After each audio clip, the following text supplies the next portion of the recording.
asana sequence as revealed by the Supreme Pontiff of Hinduism. Let us all now get ready for our yoga. Bring our yoga mats down to the ground. Apply vibhuti and kumkum. Prepare our panchapatram and udani, the cup with a spoon with some water for the ritualistic cleansing. Please, everyone, settle down. We're going to start the session very soon.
Now let us move to starting the session with the Satguru Vandanam. Everyone settle down in a comfortable cross-legged position with your head, neck and spine in a straight line. Bring your hands in Namaskara Mudra in front of the heart center. Close your eyes, take a deep breath, visualize Swamiji as we start the session with the Satguru Vandanam.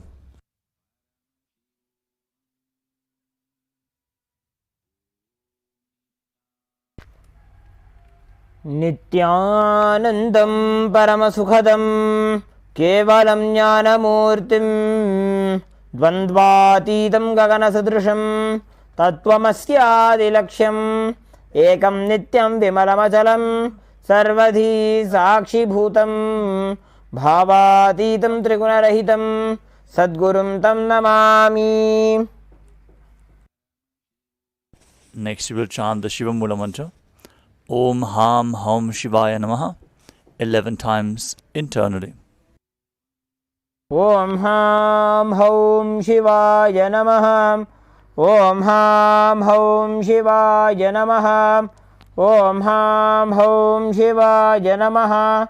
Om Ham Hum Shivaya Namaha. Om Ham Hum Shivaya Namaha. Om Ham Hum Shivaya Namaha. Om Ham Hum Shivaya Namaha. Om Ham Hum Shivaya Namaha. Om Ham Hum Shivaya Namaha. Om Ham Hum Shivaya Namaha. Next up is the Tattvachamanam, the ritualistic cleansing. Now, keep your right hand in the Gokarna Mudra in the shape of a cow's ear. Take an udani of water from the Panchapatram and pour it into your right palm. Each time the word Swadha is chanted, sip the water from the bottom of your palm. We are going to repeat this process thrice. Om Atmatattvam Shodhayami Swadha.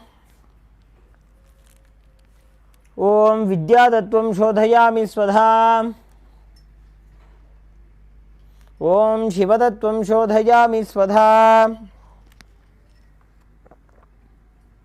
Now wash your right hand with the water from the Panchapatram and wipe your lips twice with the bottom of your right thumb as we chant Om Ham Hridayaya Namaha. Wash your hand again. Now, with the index, middle and ring finger joined together, touch above the upper lip and below the lower lip. Wash your hand again. Now, with the index finger and thumb joined together, touch the right nostril and the left nostril. With the ring finger and thumb joined together, touch your right eye, your left eye, your right ear and your left ear. Wash your hand again. With the little finger and thumb joined together, touch your navel, your right chest and your left chest. And with all the fingertips joined together, touch the crown of your head, the right shoulder, the left shoulder, and your heart center. Wash your hand again and place it over top of the left as you place both hands on the right thigh. Set the sankalpa, your conscious resolution, what you want to manifest in today's Nithyananda Yoga session, as we are getting ready to chant the Sankalpa mantra. Om Mamopata Samasta Duridakshayadvara Bhagavat Shri Nithyananda Paramashiva Prityartham Shri Nithyanandeshwari Paramashiva Shakti Sameta Shri Nithyanandeshwara Paramashiva Prityartham Cha Adya Purvokta Evam Guna Visheshena Visishtajam Asyam Shubhatithau Purana Arogya Yukta Dridagatra Yogya Sharira Siddhyartham Paramashiva Shakti Abhishkaranartham Nithyananda Yoga Abhyasam Karishye. Wash your hand one final time as you chant. Om Apaupasprisya. Now keep your Panchapatram and Dharani aside and let us briefly cover the 12 components of Kailasa Nithyananda Yoga. Yoga is the ritual of having the divine entering into man, experiencing the cosmic union of the ocean entering into the drop. To hold the intense amount of energy of Paramashiva, we have to prepare ourselves. That is why Kailasa's Nithyananda Yoga has 12 components to do exactly that. Performing the asanas, the physical postures, aligning your body to the cosmic geometry and aligning your body to Paramashiva himself. The pranayama, the breathing techniques, aligning your breathing to Paramashiva, cleaning your nadis, your energy channels, and infusing intense prana into your system.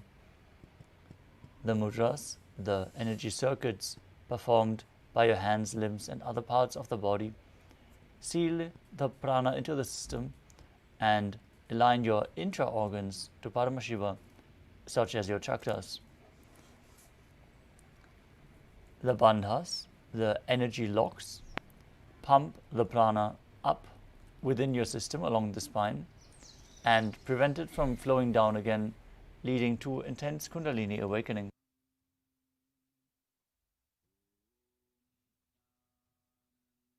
Also, aligning your internal organs to Paramashiva by massaging them gently. The karanas, the sacred dance postures, as preserved, carved in stone throughout various temples within India.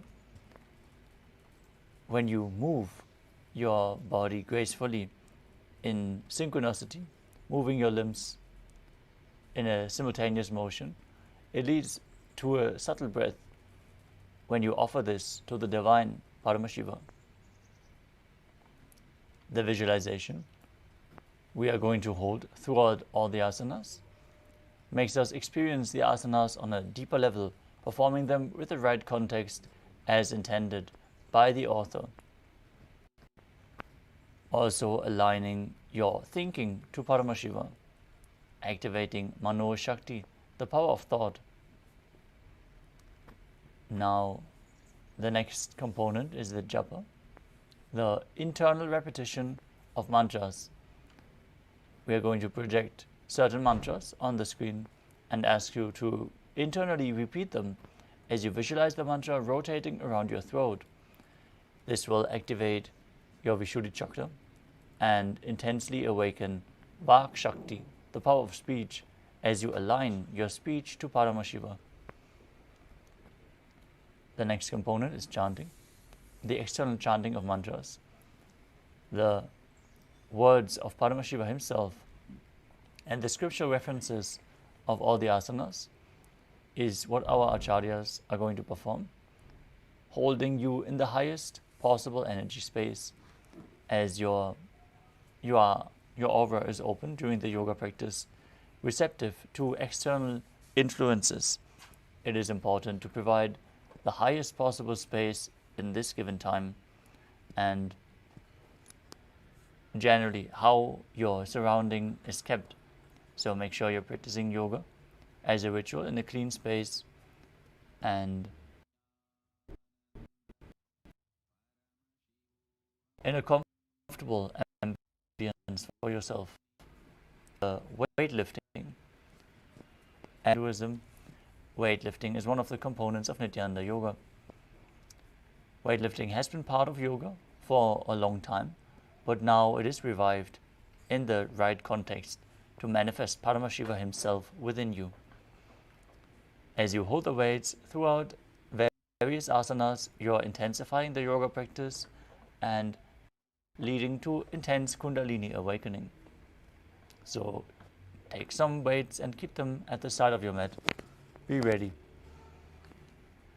The next component is mandala, the visual representation of the gods and goddesses. In the background, we're projecting the Shri Yantra, which is the representation of all the gods and goddesses. So focus on the Shri Yantra in an intense but gentle way, like you would gaze at a rose, and reflect the macrocosmos into your microcosmos, having the energies awakened within your body and the subtle brain grooves formed, which are required to hold the energy which is poured over you during the darshan tonight. In general, the yoga practice, if performed authentically, as per the best of your capabilities, without dropping the intensity, will lead to your body being able to hold much more of the energy which the Supreme Pontiff of Hinduism provides. The next component is abharana, the traditional jewelry. The Rudraksha beads are capable of holding more spiritual energy than any other stone. That is why you should keep close skin contact to Rudraksha at any given moment in time, like the Kantamala, the necklace, or the mala, which is provided with 36 Rudrakshas, as you can see on our acharyas here.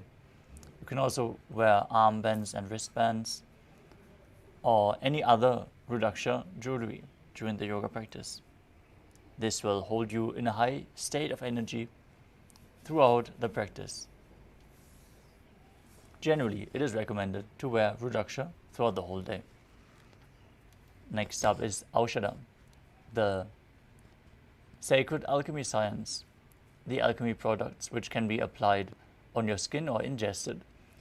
Infuse prana into your system through your skin and detoxify your body, heal even chronic ailments. That is why we advise to apply vibhuti on your forehead if you're a female body, and on 16 various places over your body when you're a male body. At this point, we would like to request all the male bodies to please remove your upper cloth during the ritual of yoga. And let us now settle down as we have covered all the 12 components of Nithyananda Yoga. Let us move into the first asana of the sequence. As you sit in a comfortable cross-legged position with your head, neck and spine in a straight line. Bring your hands into Bindu Mudra with index fingers and thumbs touching and place them on top of the respective knees. Engage all three bandhas, the Mula Bandha, the root lock, contracting your perineal region and pulling it up. The Uddiyana Bandha, the stomach lock, contracting your stomach and pulling it in and up towards your spine. And the Jalandhara Bandha, the throat lock, contracting your throat muscles and tucking your chin to the chest, internally locking the breathing flow and pushing the prana up along the spine all the way to the Sahasrara chakra through the central nadi, the Brahma nadi.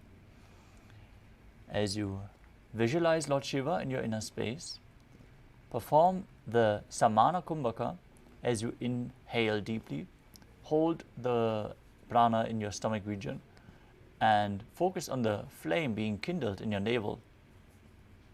Internally chant the japa Soham as you visualize it rotating around your throat in a circular way, awakening your Vishuddhi chakra. In the first asana of the sequence, Sukhasana.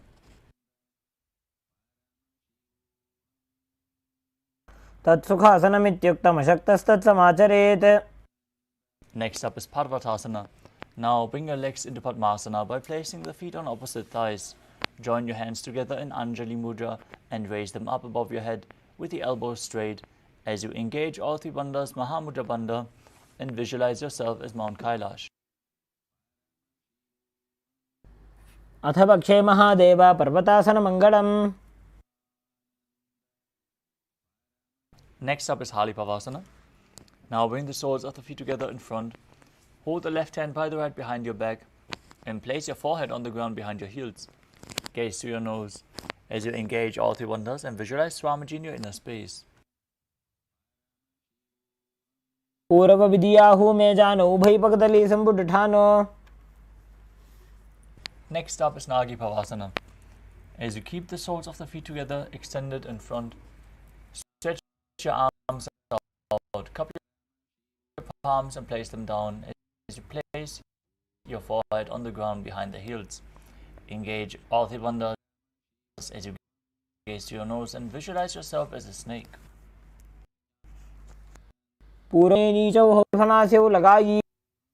Next up is Kokilasana. As you hold the big toes in Prana Mudra with index and middle fingers, stretch your legs straight and up, and then cross your legs into Padmasana. Lean forward and down as you bring your elbows down to the mat. Hold on to the big toes as you engage all three bandhas and visualize yourself as a bird.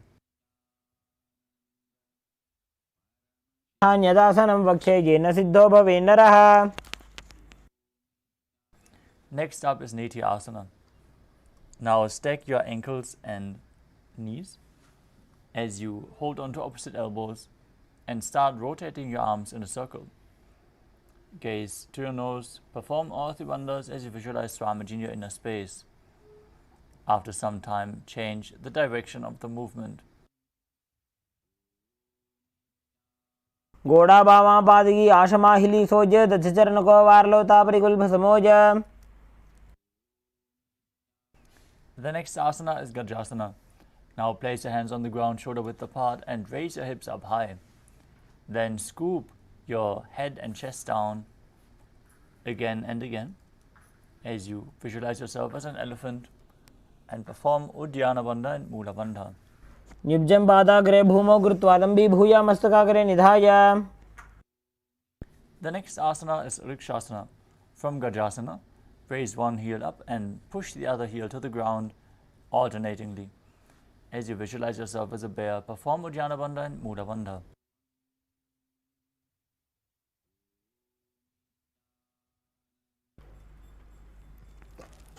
एकैकं पादमाकुञ्च गजासनं कुर्यात् वृक्षासनं भवति. Next up is Vaishyasana. Now raise your body up onto the tips of your big toes as you bring your hands to the heart center in Hridaya Mudra with index, middle and ring fingers together.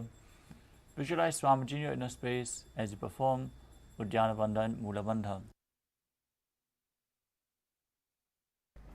केशेन पादयुगलं बद्ध्वा तिष्ठेत दोमुखः. Next up is the Urdhva Janukarana. Now stand with your heels touching, toes pointing outwards and the knees bent in Arimandi posture. Now bring your hands to the chest and then raise one knee up towards the center of the body in a circular motion, following along with the respective hand as you repeat the movement on both sides.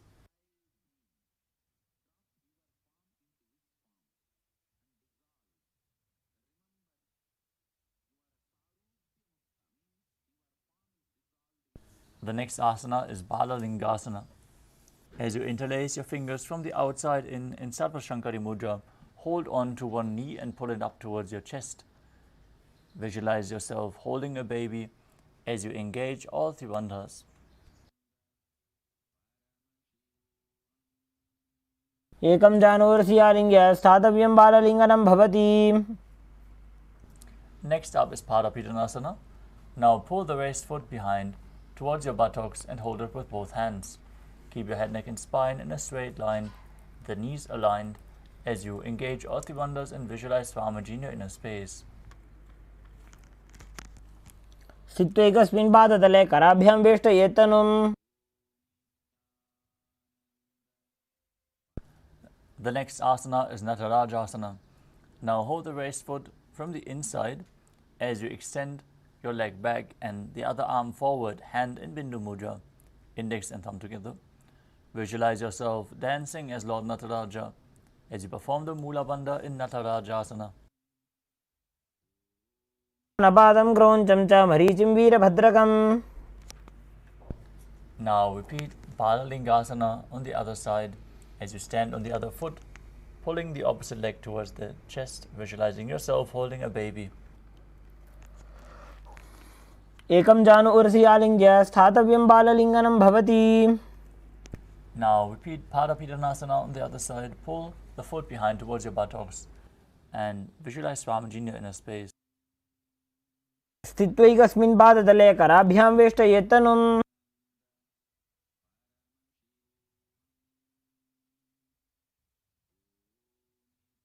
Now repeat Natarajasana on the other side.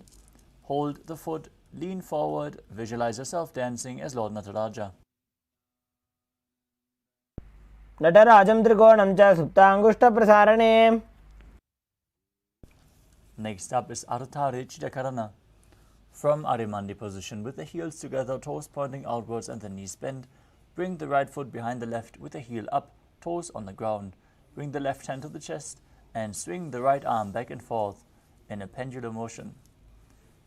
As you keep the right hand over top of the nose, uncross your ankles, bring the other foot behind and repeat the movement on the other side.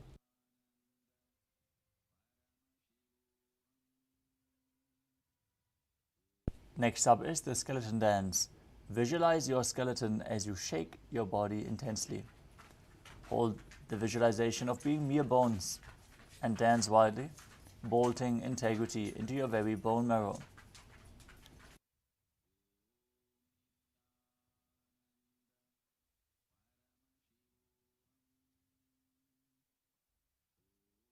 Next up is Katichina Karana. From Arimandi position, cross your arms above your head and turn your hips to one side, open the arms wide above your head, return to the center and repeat the movement on both sides again and again.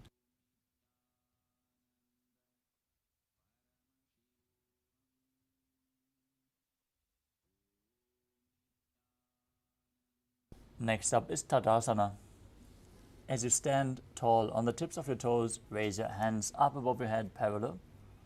Visualize yourself as a palm tree as you engage all three bandhas and internally chant the new japa, Shivoham.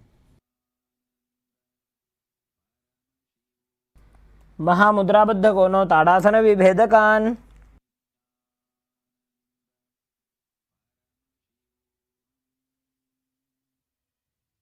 The next asana is Uttanasana. From a standing position, lean forward and down, bringing your hands flat to the ground.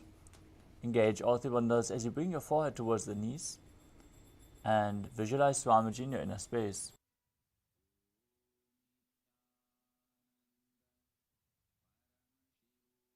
Mahamudra Kono Tadasana Vibhedakan. The next asana is Tarakshvasana. Place your hands flat on the ground, shoulder width apart, and step your feet back into a tall plank position. Now, engage Mula Bandha, the root lock, and Jalandhara Bandha, the throat lock. As you tuck your chin to the chest, rotate your head from side to side, visualizing Swamiji in your inner space.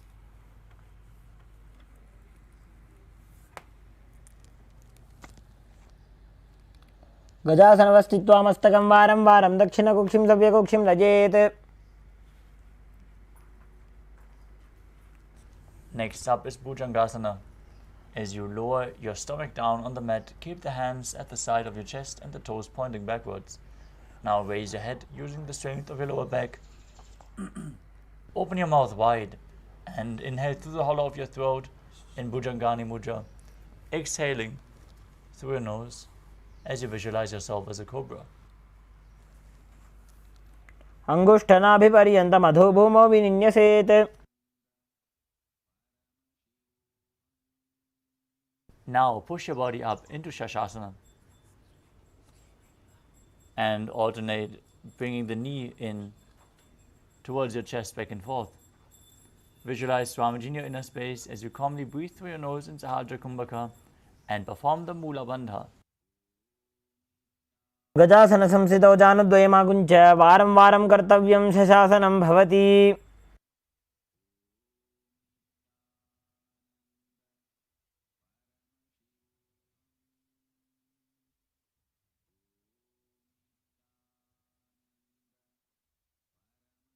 The next asana is Rathasana.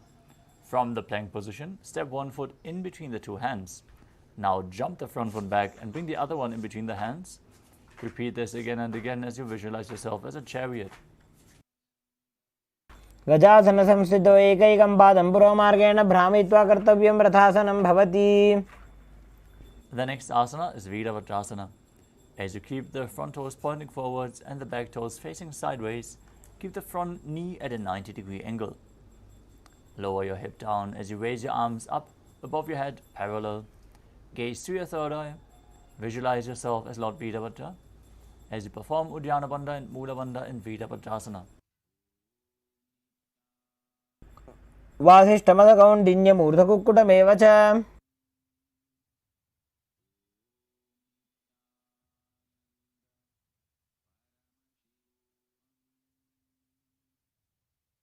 Now exchange the position of your feet as you repeat Virabhadrasana on the other side. वासिष्ठमदकौण्डिन्यमूर्धकुक्कुटमेव च. The next asana is Vrikshasana. As you stand tall and bring one foot to the inner thigh, bring your palms together in Anjali Mudra and raise them up above your head. Keep your elbows straight. Visualize yourself as a tree as you perform Uddiyana Bandha and Mula Bandha. वामोरुमूलदेशे च याम्यं पादं निधायतु.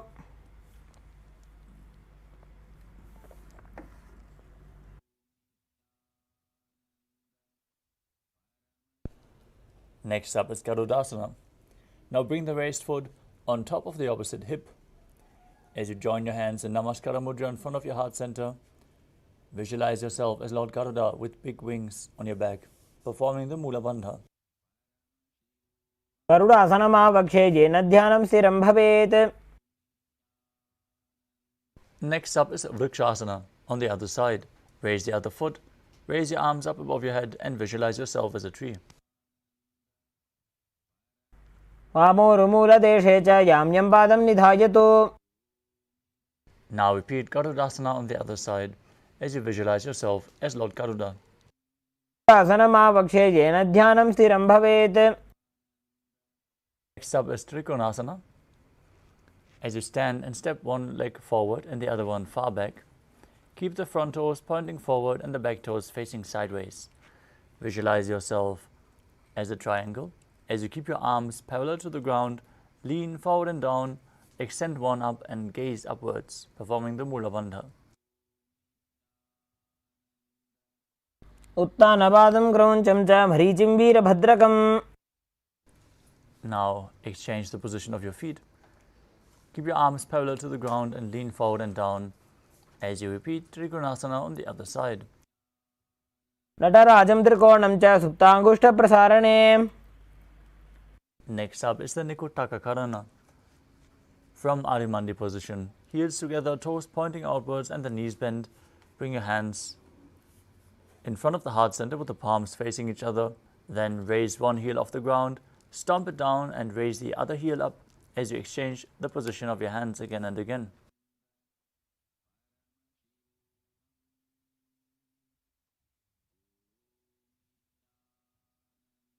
The next asana is Angushtasana.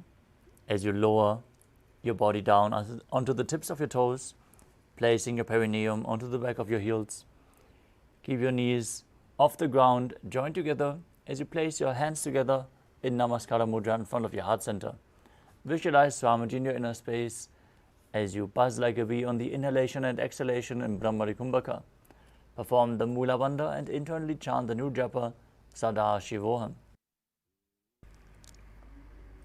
कबन्धासनमित्याहुः गोरक्षासनमेव च. Next up is Saurasana. From Angushtasana, extend one leg forward with the heel down, toes pointing up, hands at the side of your body, palms facing forward, fingers just touching the ground in Vara Mudra. Visualize Swamiji in your inner space. Keep buzzing like a bee and perform the Mula Bandha. प्रसार्य एकं पादतलं संस्थाप्य त्वेकपादकम्. Next up is Vidhunanasana. As you lean forward and down, hold onto the big toe in Prana Mudra with index and middle fingers. As you hold onto the back heel, with the other hand, balance in this position and visualize Swamiji in your inner space.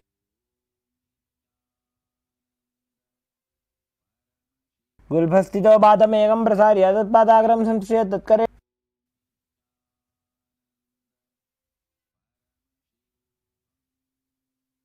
The next asana is Saurasana on the other side. Exchange the position of your feet. Extend the other leg forward. Keep the palms facing forward as you visualize Swamiji in your inner space.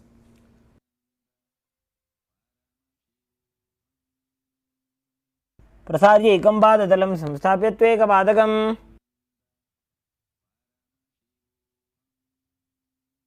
Next up is Vidhunanasana on the other side. Lean forward and down.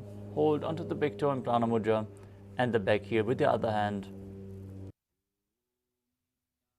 गुल्फस्थितो पादमेकं प्रसार्य तत्पादाग्रं संश्रिय तत्करेण.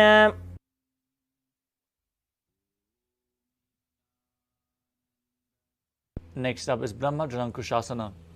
As you keep the toes on the ground, place your perineum on top of the heel.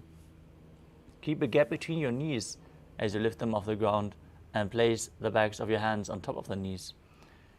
Open your eyes wide and gaze in between the hands in Shambhavi Mudra, unblinking, gazing inside. As you visualize Swamiji in your inner space, perform Jalandhara Bandha and Mula Bandha. दो वो फणा पानी होए वैसे एड़ी दो गुदानी वैसे.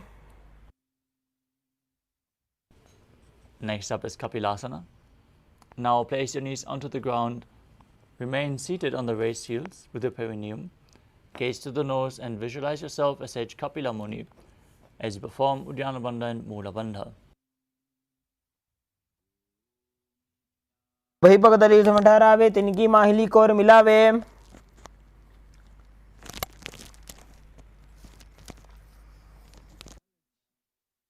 Next up is Bhadra Gurakasana.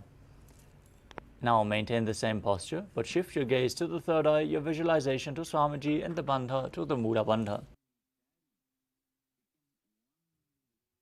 दो वो पगदली संपुट करे कोरवारली भूपरि धरे.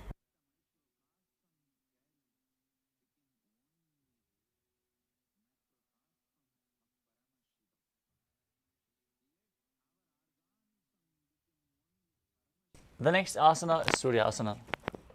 As you sit with the toes tucked, perineum placed on top of the raised heels, keep your knees off the ground and bring the thumbs and little fingers together in Padma Mudra, opening up the palms resembling a lotus flower.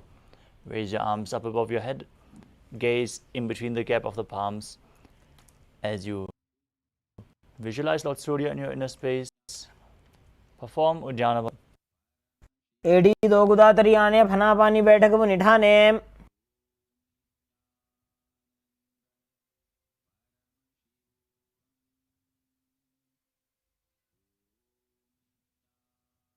Next up is Mandukasana.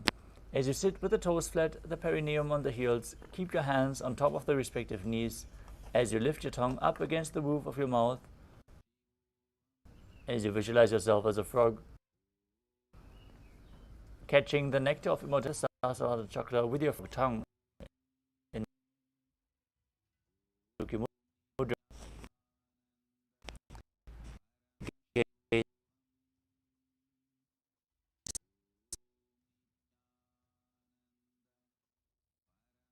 Your third eye, breathe calmly through your nose in Sahadra Kumbhaka and perform the Mula Bandha. पादतलौ पृष्ठदेशे अंगुष्टे द्वे च संस्पृशेत्. Back, holding on to opposite shoulders. Push your elbow as you gaze to your third eye. Visualize yourself as a frog. Perform Manduki Mudra with your tongue and engage Uddiyana Bandha and Mula Bandha. Mandukasana मध्यस्थं कुर्वा. Next up is Simhasana. As you cross your feet, keep your knees wide, fingers spread on top. Open your mouth wide, stick out your tongue, and exhale forcefully as you visualize yourself as a lion.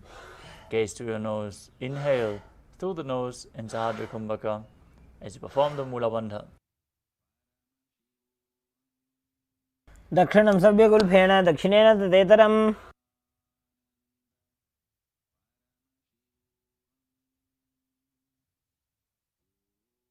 The next asana is Bhadrasana. As you sit with the heels under your perineum, knees opened wide, cross your hands behind your back and hold onto the big toes in Prana Mudra. Apply Jalandhara Bandha and Mula Bandha.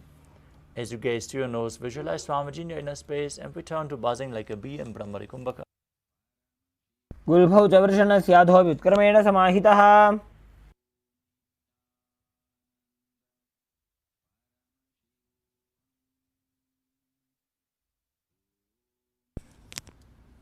Next up is Kakabushanti Asana.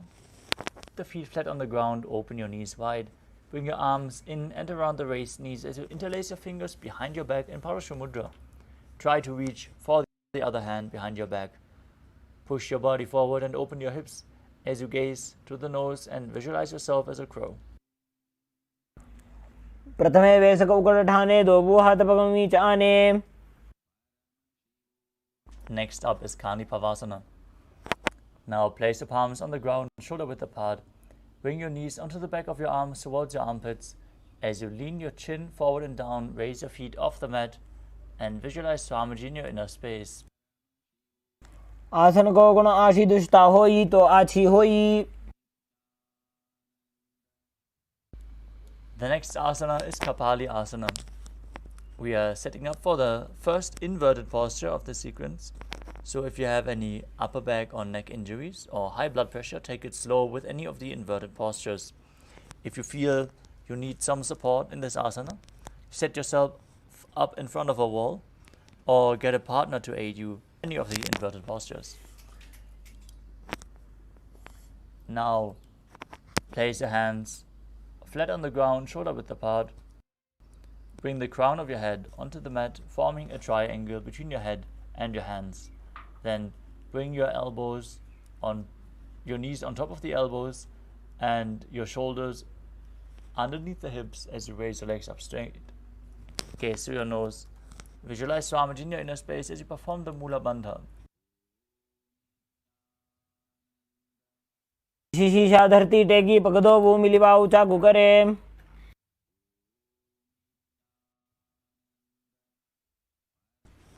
The next asana is Parshvamayurasana.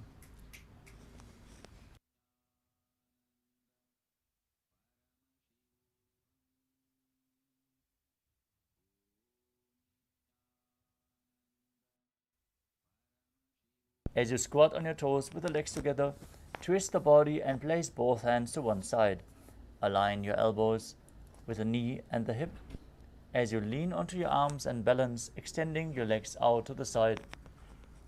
मयूरं दण्डवत् कुर्यान् माजूरं दण्डनामकम्.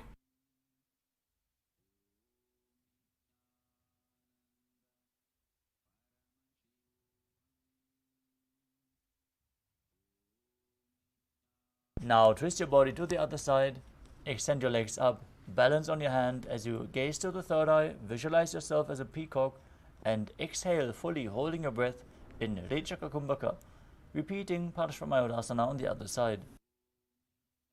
मयूरं दण्डवत् कुर्यान्.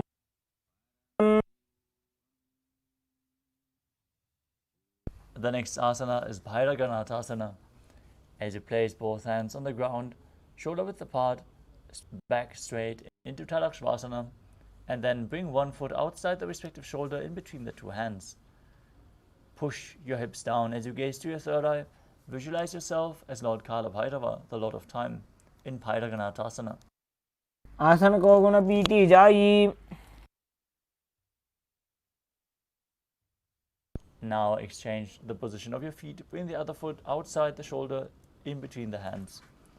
As you gaze to your third eye and visualize yourself as Lord Kala Bhairava. आसन को गुण PT जाई. The next asana is Unmukha Pitasana. From Tadashavasana, place your elbows and hands flat on the mat. As you gaze to your third eye, visualize Swamiji in your inner space and perform the Mula Bandha. भून्यस्तौ जानुनी हस्तौ चतुष्पदमवाङ्मुखम्.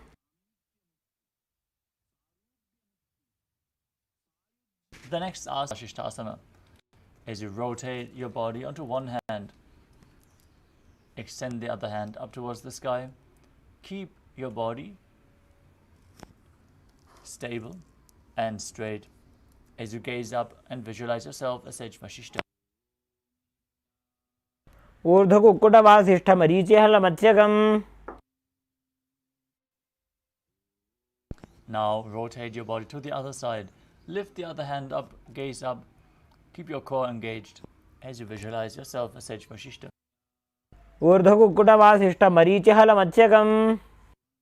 Now come to a seated position with your legs extended forward. Bring your hands underneath the buttocks with the palms facing up. Gaze to your nose as you visualize yourself as Lord Hanuman. Perform Jalan Mula Bandha as you exhale and hold your breath in a Rijika Kumbhaka and internally chant the new japa Paramashivoham in Anjani Asana. दोवूकर की उभय हथेली कोरवारली मैले भेली. Next up is Paschimottanasana. As you sit with your legs stretched out in front, bend from the waist and hold the big toes with index and middle fingers in Prana Mudra. Bring your chest to the thighs, head to the knees and engage all three bandhas as you visualize Swamiji in your inner space. अनो परिललाटन्तो पश्चिमं ताणमुच्यते. The next asana is Ugrasana. As you interlock your fingers behind your neck in Parashu Mudra. Lean forward and down. Bring your head in between the knees if you can. Elbows outside the knees. Push your body down by the strength of your core as you engage Mahamudra Bandha, all three bandhas, and visualize Kali in your inner space. पवानिभ्यां दृढं धृत्वा जानोपरि शिरोन्यसेत्. The next asana is Marichi Asana. As you have your legs extended, bring one heel in towards the groin with the knee raised. Bring one arm in and around the raised knee. Interlock your fingers behind your back as you visualize yourself as form the Mula Bandha. अनबादं क्रौञ्चं च मरीचिं वीरभद्रकम्. Now drop the raised knee down to the mat. Keep the heel against the perineum as you lean forward and down, holding onto the front foot with both hands. Engage all three bandhas, Mahamudra Bandha, as you gaze to your nose and visualize Swamiji in your inner space in Mahamudrasana. महामुद्रां प्रवक्ष्यामि वल्लभे.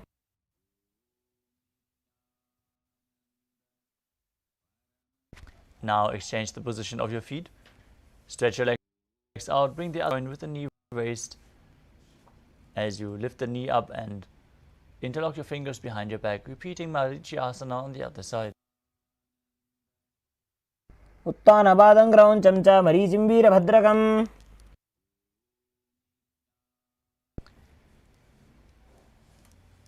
Now drop the knee down, lean forward, hold onto the front foot, engage Mahamudra Bandha in Mahamudrasana on the other side. महामुद्राबद्ध कोणो tadasana विभेदकान्. Next up is Padasana 2.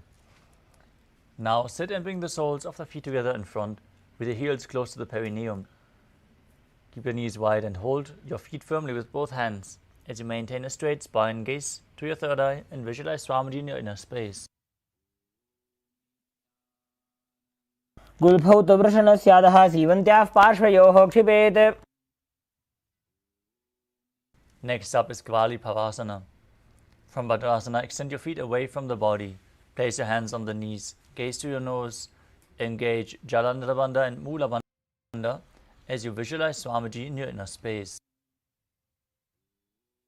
Purav Charpat Chowk कख्यो sooji Wahi विद्योगी जैसोजी.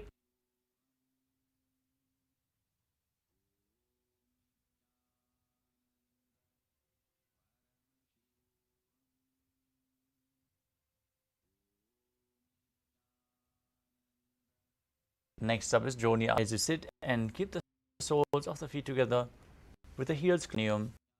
Hold the soles of the feet with your hands as you visualize the Yoni Mandala, leaning forward and down as you place your forehead onto the feet, gaze to the nose and perform the Mula Bandha.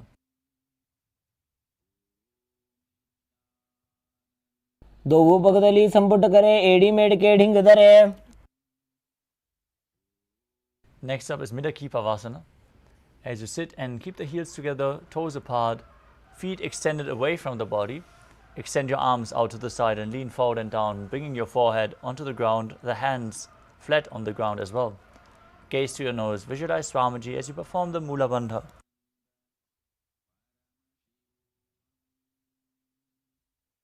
पूर्व विधि परिपकदली संपुट शोल एडी मिली राशे. Next up is Siddha Samadhi Asana. As you sit with your legs slightly extended from the body, toes touching, heels apart, bring your arms underneath the shins and keep the palms as you bring your chin over top of the toes, with the toes touching your throat if you can. Otherwise, push your body down and forward, bend from the hip. Try to keep your back straight as you gaze to the nose and visualize Lord Surya in your inner space. दोवों पगदली संपुट करे सोले मेढ़ आगा में धरे. Next up is Chinaki Pavasana. As you sit and keep the heels together, toes apart, hold the feet and open them up like a book as you press your elbows onto your thighs, pushing the knees down to the mat. Gaze to your nose, visualize Swamiji in your inner space as you perform the Mula Bandha.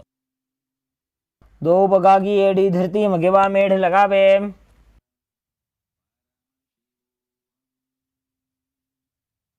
Next up is Chalapada Chukasana. As you sit and bring the soles of the feet together, heels close to your perineum, keep your knees on the ground and gently push them down with your hands placed on top. Gaze to your third eye, visualize Swamiji in your inner space and engage Uddiyana Bandha and Mula Bandha. दोवों पगदली संपुट धारे आगा नेकर जारे पसारे.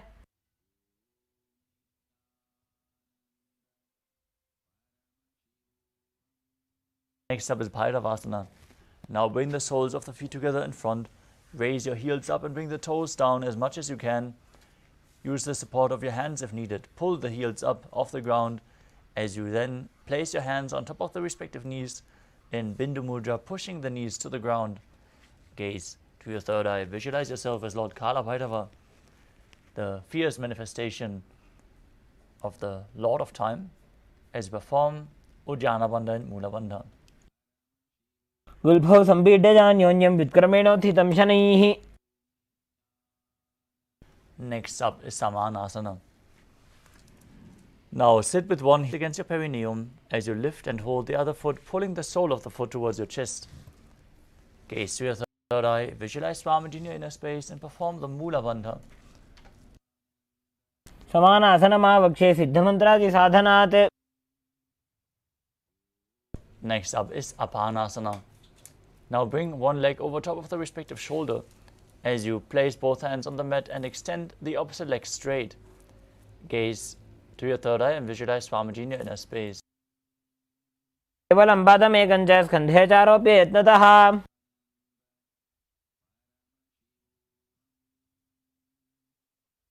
Now repeat Samanasana on the other side as you press the other heel against your perineum and lift the opposite foot towards your chest.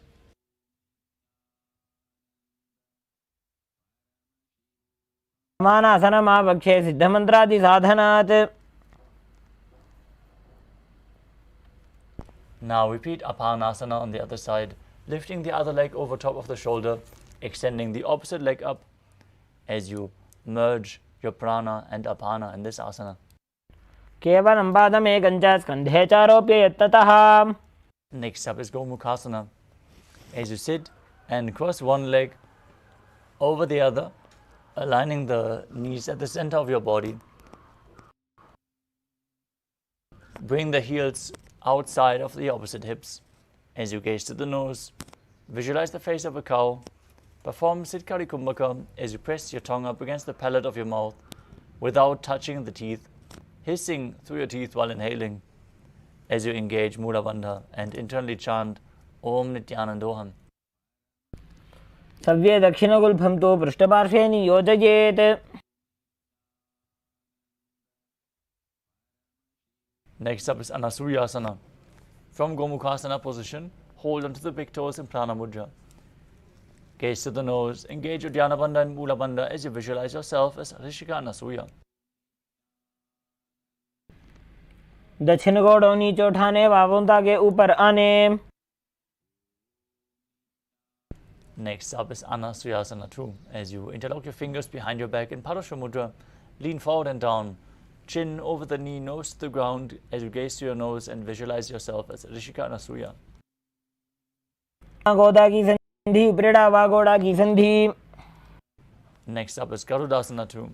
As you sit with one heel pressed against your perineum, the other foot flat on the ground in front, with the knee raised to your chest, place the hands on respective knees, gaze to your nose and visualize yourself as Lord Garuda.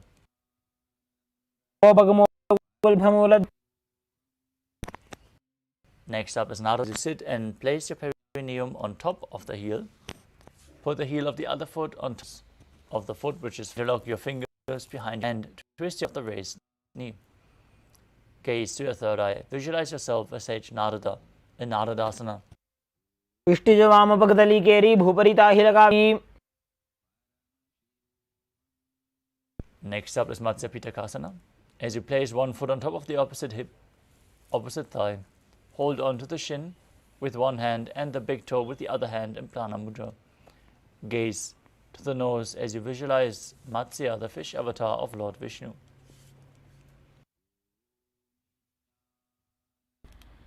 Women वामाङ्गुष्ठन्तो गृहीतं मत्स्यपीठकम्. Next up is Gomukhasana on the other side. Now slide your knees over top, bring the heels outside the hip, join your hands on top of the knees as you visualize the face of a cow. Still breathe. सव्ये दक्षिणगुल्फं तु पृष्ठपार्श्वे नियोजयेत्. Next up is Anasuriyasana on the other side. As you hold onto the big toes of the feet, visualize yourself as Rishika Anasuya. दक्षिण गोड़ नीचे उठाने, बावों के ऊपर आने. Interlock your fingers behind your back, lean forward and down. Bring your nose to the ground as you repeat Anasuyasana 2. जीमणा गोदा की संधि, उपरिड़ा वा गोड़ा की संधि. Now sit on the ground with the other heel against your perineum, opposite leg, opposite foot down, knee raised. In Garudasana 2, visualize yourself as Lord Garuda as you internally chant Om Nithyanandoham. डावो बगमोड़ी एड़ी माहिलो गुल्भमूलद्वारिणी चैदे. Now raise your perineum onto the heel and twist your elbows outside of the raised knee with interlocked fingers behind your neck as you visualize yourself as Sage Narada and Naradasana on the other side. पिष्टिज वाम पगदली केरी भूपरिता हिलगा वेफेरी. Now repeat Matsya Pitakasana on the other side as you place one foot on top of the opposite thigh, hold on to the shin and the big toe, gaze to your nose and visualize Matsya, the fish avatar of Lord Vishnu.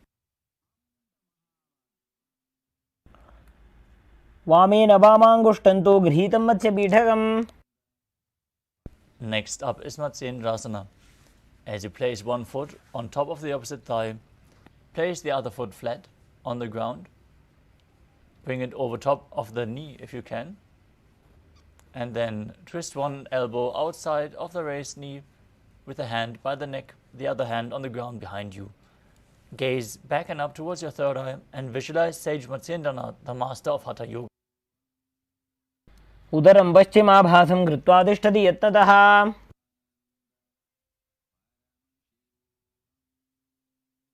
Next asana is Kubasana.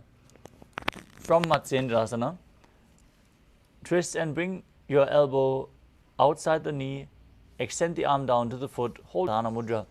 As you bring the other hand towards the ear, twist backwards and gaze up towards your third eye, visualizing yourself as a camel in Kubasana. आसन को गुण झोलो जाए. Now keep the arm extended forward. As you place the other hand on the ground behind you, twist your body even further, gaze to your third eye, and visualize Sage Matsyendranath in Matsyendrasana too. मत्स्येन्द्रपीडं जठर प्रदीप्तिं Prachanda रुक्मण्डलखण्डनास्त्रम्. Now exchange the position of your feet. Place the other foot on top of the opposite thigh, with the opposite knee raised, elbow outside the knee, twisting your body, visualizing Matsyendranath in Matsyendrasana. उदरं पश्चिमाभासं कृत्वा तिष्ठति यत्ततः.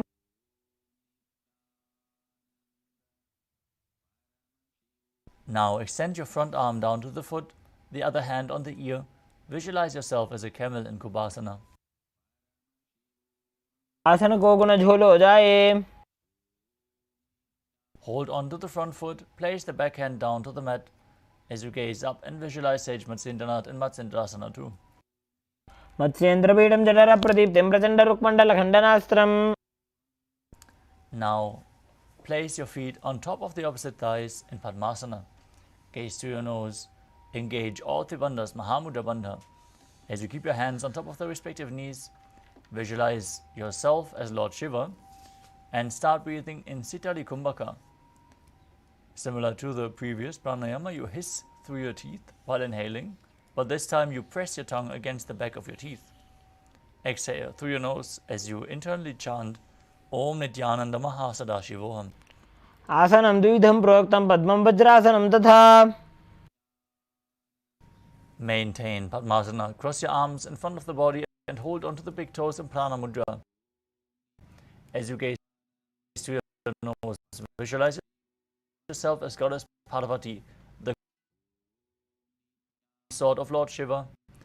Still breathing in Sitali Kumbhaka, engaging the Mula Bandha.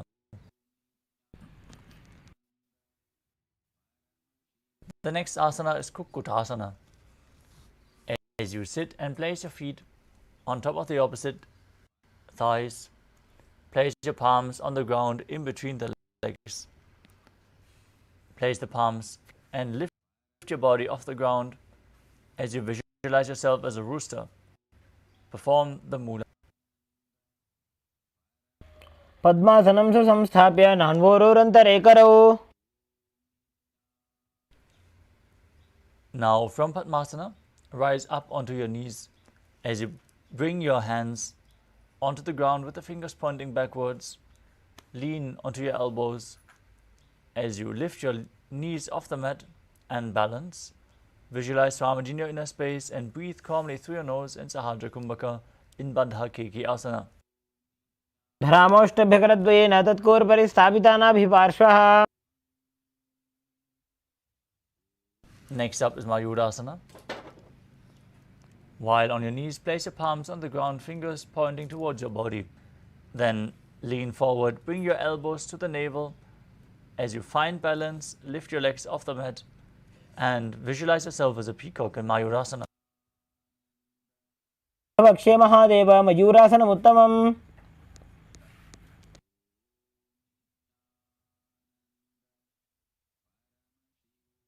Now lower your body down the mat with the toes pointing outwards.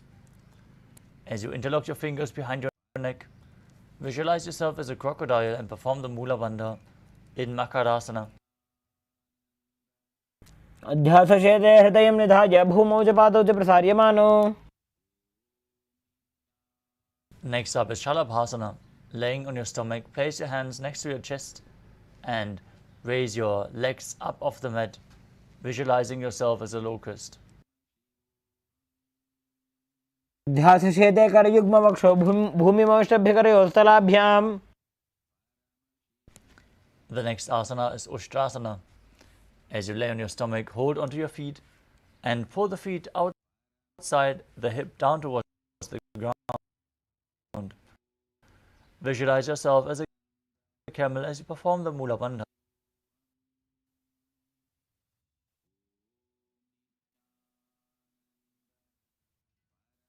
अध्यासशेते पदयो निधाय विधृतं कराभ्याम्. Next up, hold onto the feet, kick the legs back and up and raise your head. Gaze up to your third eye as you visualize yourself as Pinaka, Lord Shiva's bow.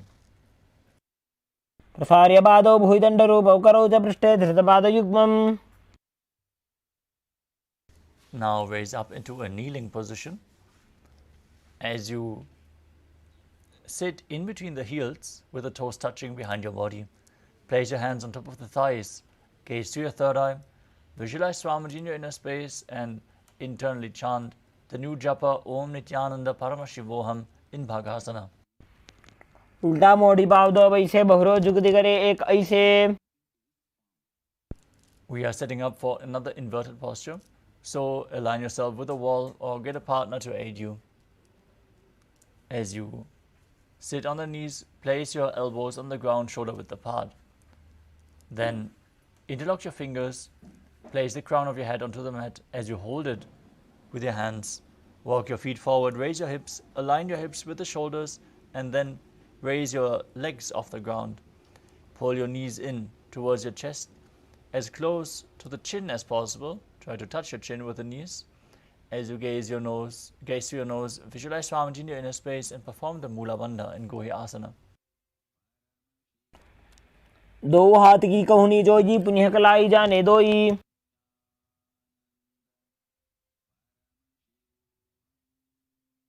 From Gohi Asana, extend your legs up straight into Shirshasana. Gaze to your nose, visualize Swamiji in your inner space and perform the Mula Bandha. परीतं मण्डलं च द्विधैव विदितं हिनः. The next asana is Podhyasana. Now sit with your legs extended in front and get ready for a sequence of rapid exhalation in Bhastrika Kumbhaka. Throughout the next few asanas, exhale rapidly from your abdomen without actively inhaling. Let the air flow into your lungs naturally as you push the air out again and again. Now sit with your hands behind the calves and stretch your legs up as you bring your forehead to the knees. Come to a vertical position with your legs and visualize Swamiji in your inner space in Podhyasana.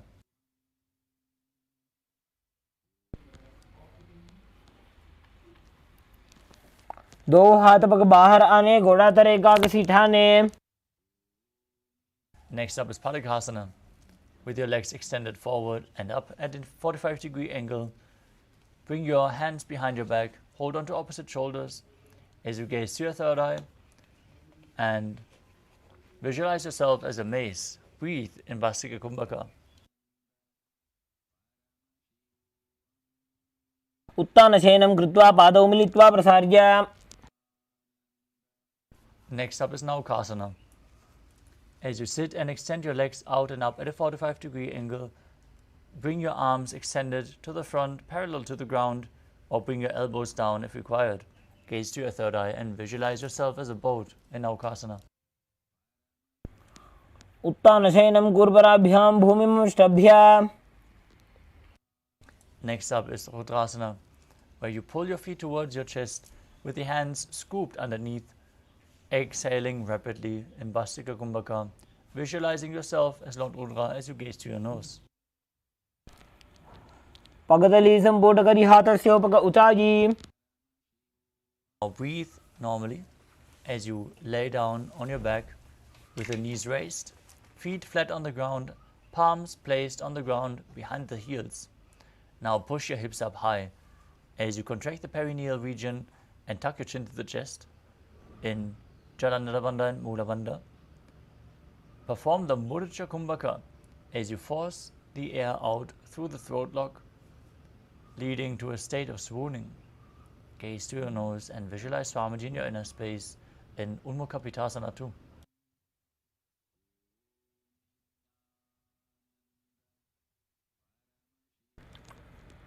ऊर्ध्वे च जानूनि कृत्वा शावित्वोर्ध्वमुखं तथा. Now lay flat on your back with the palms facing up at the side of your hip in Shavasana. Perform Shakti Chalan Mudra. Pull the Kundalini Shakti up forcefully along your spine, all the way up to the Brahmarandha. As you visualize your body as dead, and Swamiji, the Supreme Pontiff of Hinduism, is liberating you. Internally chant Om Nithyananda Paramashivoham.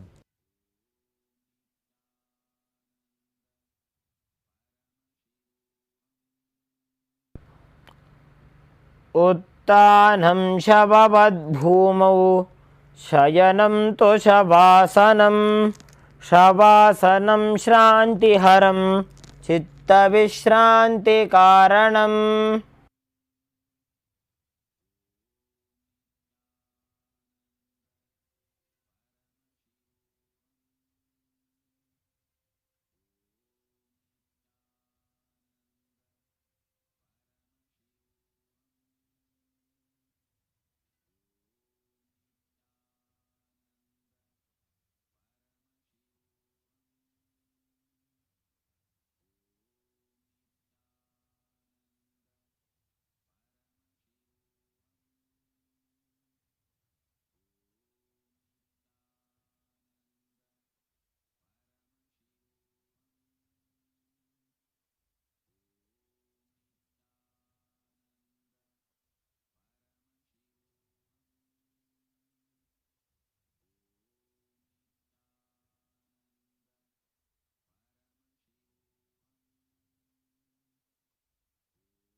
Now slowly return to your physical body.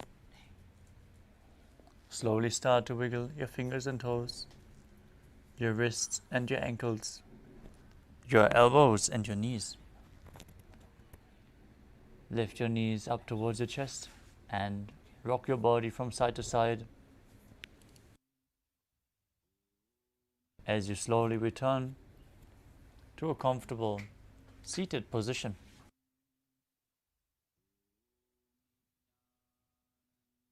Congratulations for completing the first 108 asanas of the sequence, the Pratama Vinyasa Krama. Let us now move on to the next asanas of this sequence. But first, we would like to request all the participants to please switch on your camera, make sure your room is properly lit, and you are visible on camera. This is a security measure, so please follow along with the guidelines. And we would also like to thank all the participants who are sincerely joining us and participating authentically, you are getting yourself ready to hold the maximum amount of energy from tonight's darshan, bringing the superconscious mutation to yourself, preparing yourself to hold the state, space, powers, being, and superconsciousness of Paramashiva. Now, let us move on to the next asana of the sequence, which is Yathasana Nishthasana. Now, sit in a posture that brings ease to your physical and mental space. Any comfortable posture for you is great. Just place your hands on top of the knees in Bindu Mudra. Visualize Swamiji in your inner space. Breathe in Samana Kumbhaka. Inhale deeply and hold your breath in the navel region, kindling the digestive fire. As you perform the Mula Bandha and internally chant the Mahavakya Om Nithyananda Paramashivoham in Yathasana Nishthasana. कं तत्समाख्यातं यथासंस्थं यथा स्थितिः. Next up is Samasana. As you sit in a cross-legged position, place your hands on the knees in Bindu Mudra and then inhale deeply, hold your breath. Exhale deeply and inhale deeply again and again. Visualize Swamiji in your inner space as you perform the Mula Bandha. इदानीं गर्भिणीनां योगाभ्यासो यथा लघु. Next up is Muktasana. As you place the left foot against the perineal, the genital region, place the right foot over top of the left. With the hands facing downwards on top of your knees, gaze to your nose and visualize yourself as a sage liberated by the Supreme Pontiff of Hinduism. निपीड्य सीविनीं सूक्ष्मां दक्षिणेतरगुल्फतः. Next up is Siddhasana. Maintain the same sitting posture, gaze to your third eye and visualize Swamiji in your inner space. स्थानुसंयमितेन्द्रियोचलदृशा पश्यन् भ्रुवोरन्तरं चैतन्मोक्षकपातभेदजनकं सिद्धासनं प्रोच्यते. Next up is Siddhi Asana. Maintain the same position. Switch your gaze to the ground in front of you as you engage all three bandhas, Mahamudra Bandha, and visualize Swamiji in your inner space. वामपादकेडीजानो सीवनिमतितासकोठानो. Next up is Rudrasana 2. As you keep your legs in the same position as Siddhi Asana, rotate your hands on top of the knees into Bindu Mudra. Switch your gaze to the third eye, your visualization, to Lord Rudra in Rudrasana 2. वामचरणपरिदक्षिणराखे एकजुगुदये सेविदिदाखे. Next up is Santadhunasana. As you maintain the same position, switch your gaze to the nose and embody tranquility and an unshakable nature. आसन की गुणमन की चलता meet. Next up is Siddhasana 2. Now maintain one heel on top of the other as you bring your hands to the navel, cupping one palm over the other, resembling a closed lotus flower. Visualize Swamiji in your inner space in Siddhasana 2. ऋजुकाय समासीना सिद्धासनमुदीरितम्. Next up is Bandha Yoni Asana.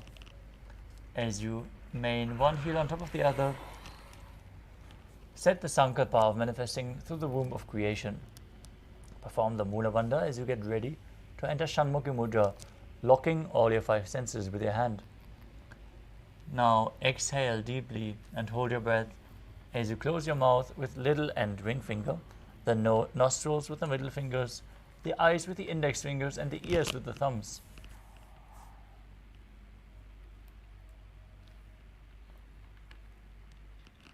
यत्र मध्ये महादेव बन्धयोन्यासने शृणु. The next asana is Virasana. As you place one foot on top of the opposite thigh and the other foot below the opposite thigh, keep your hands in Bindu Mudra and place them on top of the respective knees. Embody the state and space of bravery as you perform the Mula Bandha.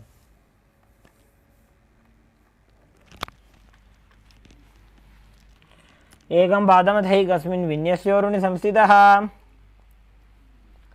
Next up is Valmikasana. As you keep the left heel on the right side of the regenerative organ with the toes underneath the thigh, place the right foot on the left leg with the toes by the knee. Place your hands in Bindu Mudra on top of the knees, gaze to your third eye and visualize Sage Valmiki, the great poet and author of Ramayana, in Valmikasana. डावा पग की पगतली पुनेड़ी है जोज. Next up is Joni Mudrasana. Keep your legs in the same position, rotate your hands on top of the knees, place your palms flat as you gaze to the nose and visualize Yoni Mandala, the visual representation of Devi Paramashiva Shakti. वामपाद की पगतली जाहि माहिली core.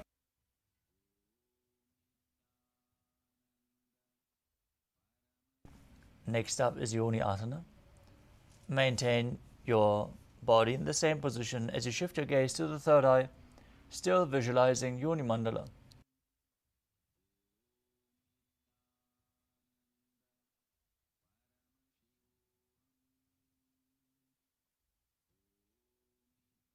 Next up is Padurasana 3. As you sit and bring the soles of the feet together, holding them with both hands, bring your knees down towards the ground, gaze to your nose and visualize yourself as Lord Veerabhadra as you perform Uddiyana Bandha and Mula Bandha in Padurasana 3. गुल्भौ च वृषणस्यादः सीवन्त्याः पार्श्वयोः क्षिपेत्. Next up is Aghorasana. As you keep the soles of the feet together in front of your body with the heels at your perineum, press your tongue up against the roof of your mouth or even higher into your nasal tract in Kechari Mudra. Then cover your mouth with the right hand. Close your left nostril with the index finger. Inhale through the right. Hold your breath by locking both nostrils and then exhale through the left. Alternate the nostrils through which you inhale and exhale in Abhyantara Kumbhaka. As you gaze to your third eye and visualize yourself as an Aghori in Aghorasana. पूर्व कहो भिक्षिर का जोई वाही विधि जोगी जय sooji. Next up is Kanari Pavasana.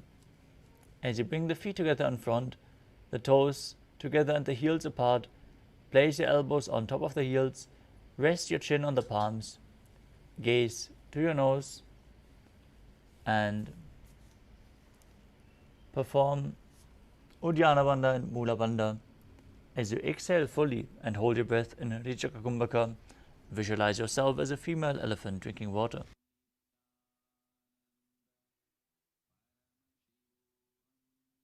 है जैसे Yahoo में जाने विदित से.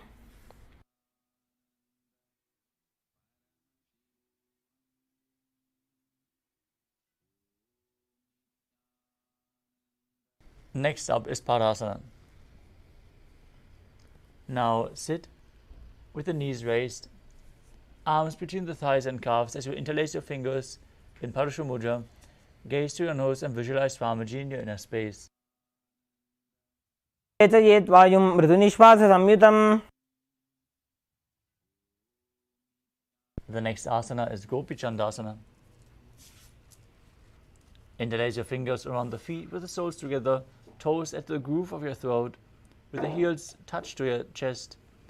Place your chin on the hands and gaze to your nose as you embody the state and space of a king. पूर्व विधि पगा का अंगूठा कंठ को पराशे. Next up is Uddarasana. As you sit with the soles of the feet together, insert your hands underneath your legs and hold the feet with interlocked fingers.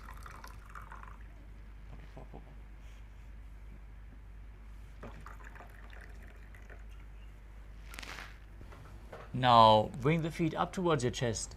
Bring your head down, touch the chin to the soles as you gaze to your nose. Visualize your body free from any defects. द्वौ भगदली सम्पुटटाने उभयहस्तकरयोर्दहिताने. From the same position, lift your feet even higher. Bring them in front of your face. With the interlocked fingers above your forehead, visualize yourself excelling in everything in Vishishtasana. द्वौ भगदली जोड़ी संपुट करे.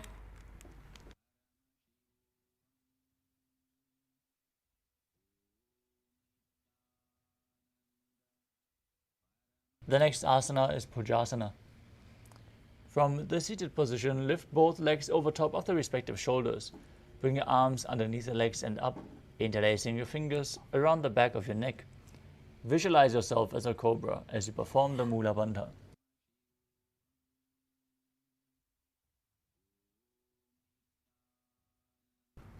शिरासनं तु विज्ञेयं कक्षासनमतः परम्. The next asana is Kalyanasana. As you maintain a seated posture, raise your legs up, bring your elbows under the knees and wrap your arms around your back with the palms clasped. Gaze to your nose, visualize yourself as a beautiful, auspicious goddess as you perform the Mula Bandha.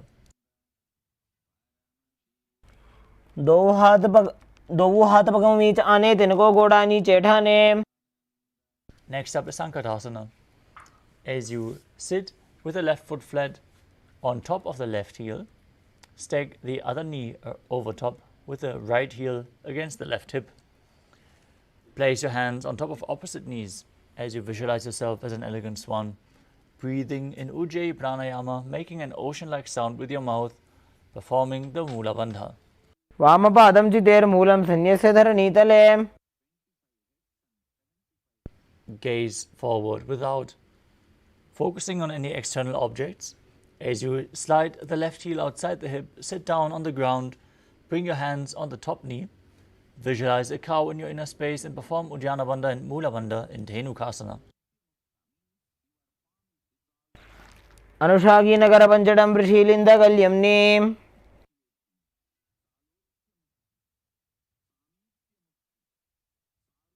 Next up is Machandrasana. Now place the right foot on the left thigh and the left foot on the right knee. Bring the left hand behind your body and twist your body as you place your hands on opposite thighs.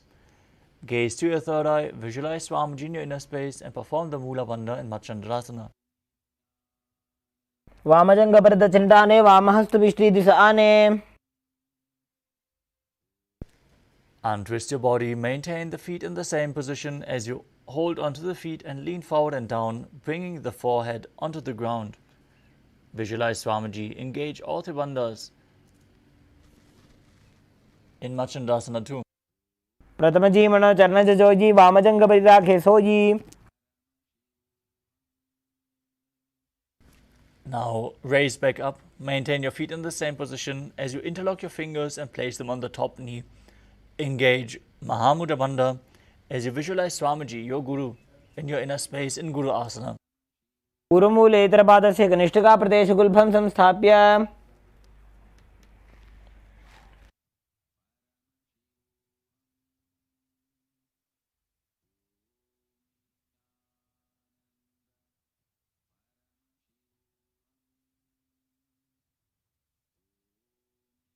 Now repeat Sankatasana on the other side as you stack your knees and sit on the right heel with the right foot flat. Bring your hands on opposite knees and visualize yourself as an elegant swan. वामपादं चितेर्मूलं सन्न्यस्य धरणीतले. Now slide the right heel outside the hip. Bring your hands on top of the knee. Visualize a cow in your inner space as you perform Uddiyana Bandha and Mula Bandha in Dhenukasana on the other side. अनुषागी Nagar पंचडं वृषीलिंद कल्यम्नी. Now place the left foot on the right thigh and the right foot on the left knee. Bring the right arm behind your back as you twist your body and hold on to opposite thighs. Gaze to your third eye, visualize Swamiji in your inner space in Machandrasana on the other side. वामजंग प्रदक्षिणटाने वामहस्तविष्टि दिशाने. Untwist your body, hold onto the feet and lean forward and down in Machandasana too. प्रथम जीमन चरण जुजोयी वामजंग परिराखे सोयी. Now interlock your fingers and place them on the top knee as you engage all three bandhas and visualize Swamiji in your inner space in Guru Asana. ऊरुमूले इतरपादस्य कनिष्ठिका प्रदेशगुल्भं संस्थाप्य. Next up is Pashasana. As you sit with the feet flat on the ground, knees against your chest as you hold them with opposite hands. Gaze to your third eye, keep your tongue up in Kechari Mudra, visualizing Swamiji in your inner space. पादतले भूमो निधाय जानु निवृत्ति निधाय. Now hold on to opposite wrists, place your chin down on the knees, gaze to your nose and visualize being in an abode of bliss in Bodhashokasana.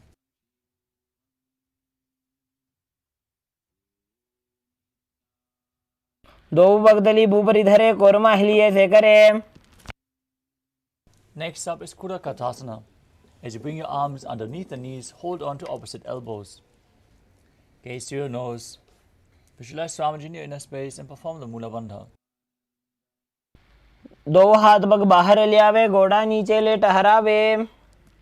Keep holding on to the elbows as you cross your ankles in front, right foot over top with the toes pointing upwards, gazing at the nose as you visualize the great sage and Maharishi Sumati in Sumati Asana. मूलद्वारि धरती परिठाने डाबा पग परिदश पद आने. Next up is Dandasana. As you extend your feet away from the body, straight out in front, interlock your fingers and raise your arms up above your head with the wrists pointing outwards. Gaze to the nose, visualize Swamiji in your inner space and engage all three bandhas, Mahamudra Bandha. इदानीं गर्भिणीनां योगाभ्यासो यथा लघु. The next asana is Arambhasana. As you sit with your legs straight, hold the big toes in Prana Mudra. As you lean your chest forward and down, bring your head to the knees. Inhale through the left nostril and exhale through the right in Nadi Shodhana. Change the sides. Control the flow of your breath as you visualize Swamiji in your inner space. दो वो पग मिली वा पसारी पगा का अंगूठा पकड़ी लीलाट गोड़ा लगावे. Next up is Pidokasana. As you sit with your legs straight, extend your knees slightly upwards. Keep one hand distance between your heels as you bring your shoulders down. Wrap your hands in and around the legs and hold on to the soles of the feet from the outside. Gaze to your third eye, visualize Swamiji in your inner space and perform the Mula Bandha in Pidokasana.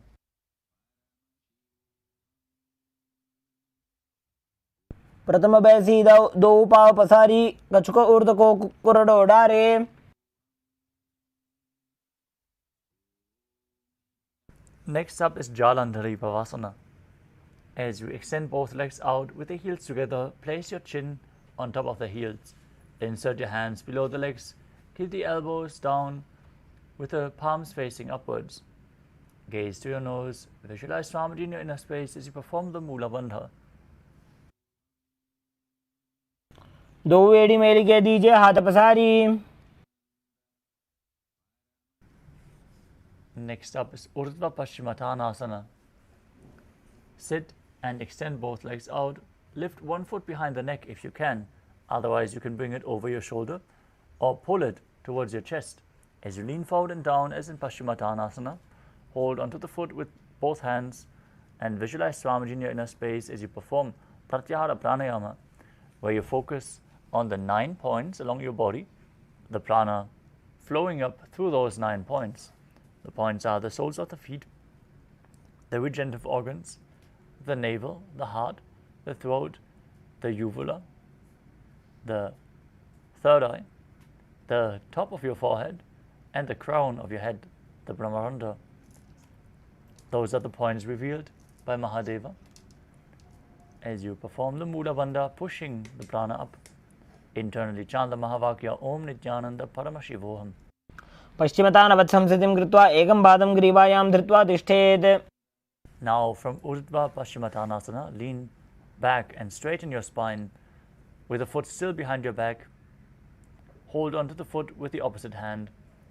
As you gaze to the nose, visualize yourself as being infinite, endless, eternal, Ananta. as you perform the Mula Bandha. उत्तानशयनी एकैकं पायिग्रीवायां विन्यस्य. Now, as you maintain your grip on your foot, roll to the side of the hand holding onto the foot. Rest on the side as you gaze to your nose and feel in complete control in Ankushasana.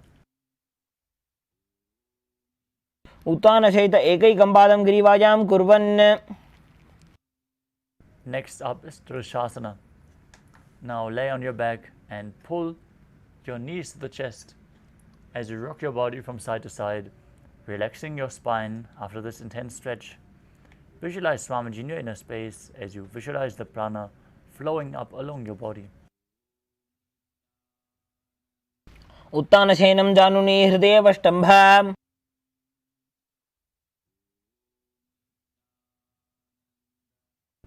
Now sit up and repeat Urdhva Paschimottanasana on the other side. Bring the other foot behind your neck, hold onto the front foot, lean forward and down, visualizing Swamiji in your inner space. पश्चिमतानवत्संस्थितिं कृत्वा एकं पादं ग्रीवायां धृत्वा तिष्ठेत्. Now repeat Anantasana on the other side as you lay down on your back with the foot behind your neck, holding onto the foot with the opposite hand. उत्तानशयनी एकैकं पायिग्रीवायां विन्यस्य. Now roll to the side as you repeat Ankushasana on the other side. Feel in complete control. उत्तानशयित एकैकं पादं ग्रीवायां कुर्वन्.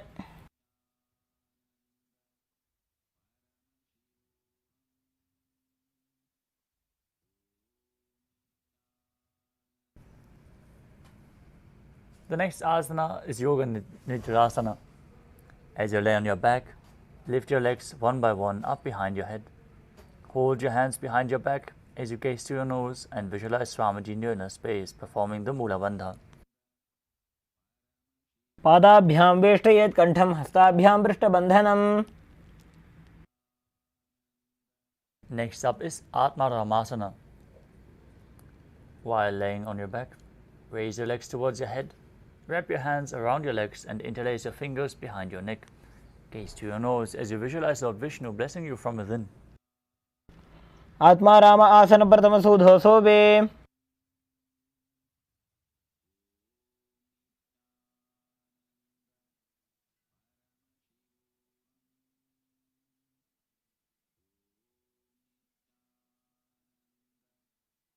The next asana is Kuchikasana. As you lay on your back with the knees towards your chest, soles facing up, place your arms extended sideways. Gaze to your third eye as you visualize Swamiji in your inner space. दो हाथ सीधा सा करे 300 ube Sapa करे.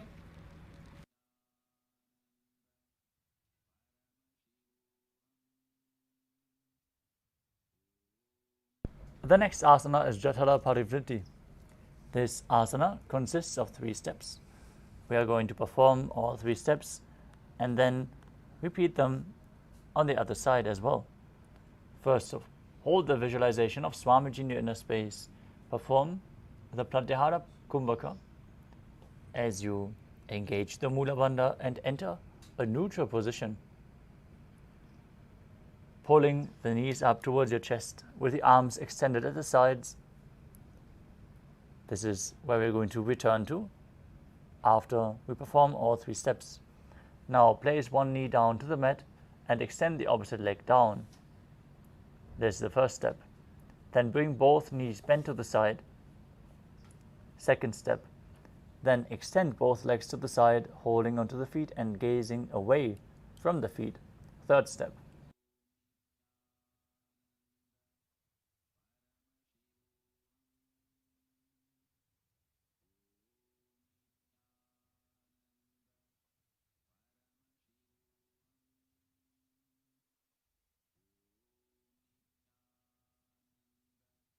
परिवृत्ते कुक्ष भागे त्रिदाहि परिकीर्तितः. Now return to the neutral position with your arms extended, knees raised towards the chest. Then Place one knee to the side, other leg down. Bring both knees bent to the side. Then extend both legs to the side as you gaze away from the feet. परिवृत्ति कुक्षभागे त्रिदाहि परिकीर्तितः.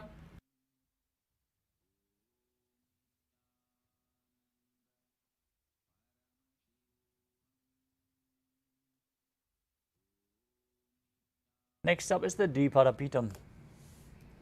As you lay on your back with the feet flat, hold on to the ankles with your hands and push your hips up. Gaze to the nose. Visualize yourself as sturdy as a bridge as you engage Jalandhara Bandha and Mula Bandha, breathing in Mudra Kumbhaka. प्रतिक्रियायुतं द्वन्द्वपीठे सर्वबलप्रदम्. Next up is Paryankasana.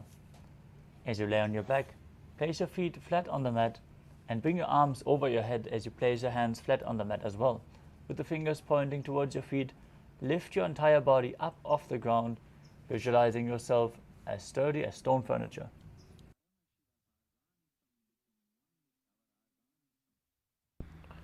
उत्तानशयनं हस्ततलाभ्यां भूमिं पष्टभ्यः पादतलाभ्यां भूमिं धृत्वा. Next up is Shvotanasana. As you lay on your back, bring your knees to the chest and place your hands on the shoulders as you move your hips in a circular motion. Visualize yourself as a dog, playfully rolling around on its back.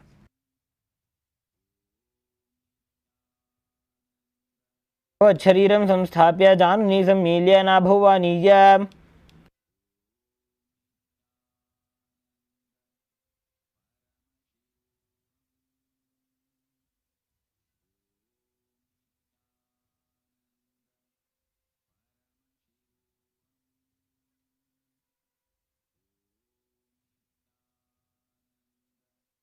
Next up is the Viparita Karani.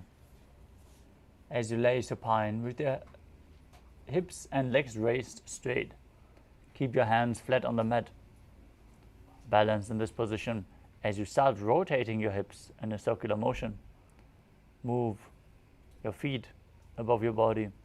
As you visualize Swamiji in your inner space, perform Jalandhara Bandha and Mula Bandha. भूतले सशिरो दत्त्वा घेनये चरणद्वयम्. Now stop the movement of your legs as you perform Viparita Karani too. Karni विपरीताख्या सर्वाधिव्याधिनाशिनी. Now lower your legs down. As you lay on your back, lift your hips and take your feet over your head with the toes on the ground. Hands stretched on the ground behind your back with the palms clasped. Rest on your neck and shoulders as you visualize yourself as a plow in Langalasana. नरकासने स्थित्वा नासिकाप्रदेशे भूमौ पादपृष्ठे स्थाप्य. Next up is Shaita Paschimottanasana. From the same position, hold on to your feet. Keep your arms and legs straight. This is one of the 84 asanas revealed directly by Lord Paramashiva himself. शयित्वात् कुर्वीत शयितपश्चिमतानकम्. Next up is Supta Konasana. From the same position, bring your hips over top of the shoulders and spread your legs wide. Visualize Swamiji in your inner space as you perform Jalandhara Bandha and Mula Bandha. परिवृत्ते कुक्षिभागे त्रिदाहि परिकीर्तितः. Next up is Chakrasana. Now visualize yourself as a chakra, a wheel, as you hold on to the ankles of your feet and roll onto your back. Keep your arms and legs straight. शवासनस्तद्वौ पादौ कुर्यान्मस्तकतः परौ.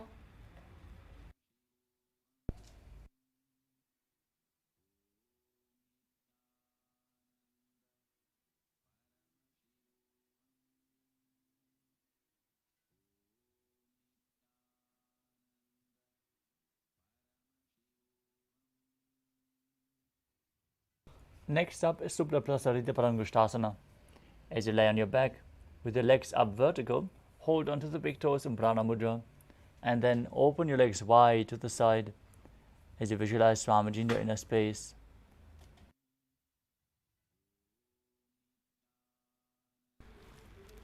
उत्तानपादं क्रौञ्चं च भरीचिं वीरभद्रकम्. Next up is Supta Parangushtasana.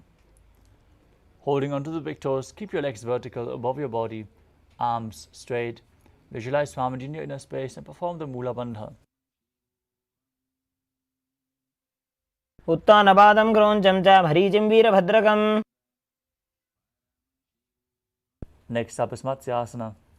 From Supta Parangushtasana, move your legs into Padmasana.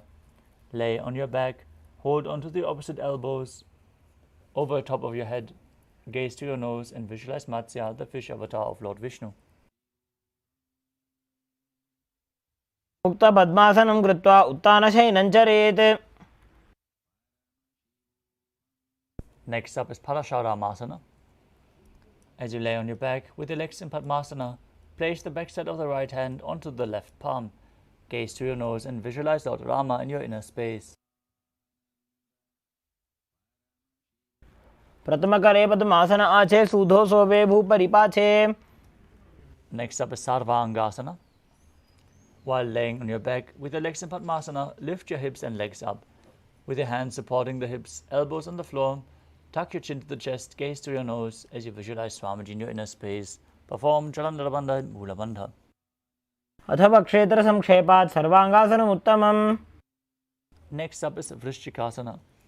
As you lay on your back, place one foot on top of the opposite thigh. Lift the other knee towards your chest as you extend both arms up above your head with the hands hooked forward, visualizing yourself as a scorpion.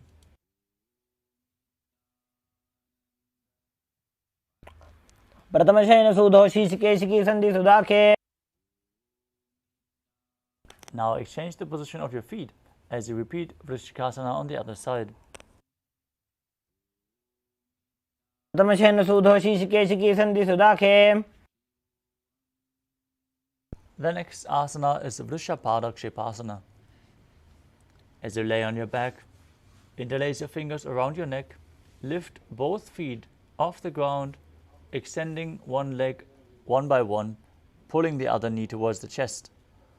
Visualize Swamiji in your inner space, breathe calmly through your nose in Sahadra Kumbhaka as you keep the Mula Bandha engaged.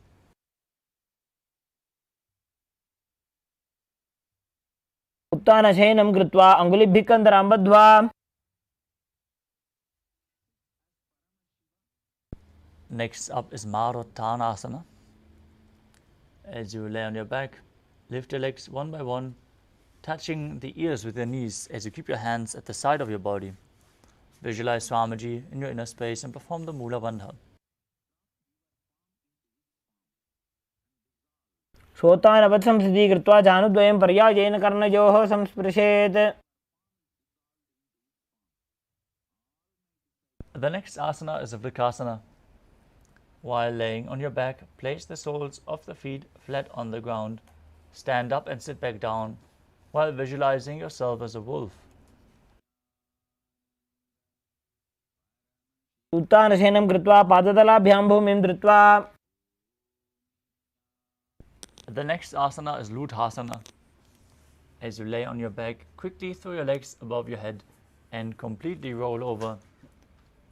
Finish in a prone position after you repeat this again and again.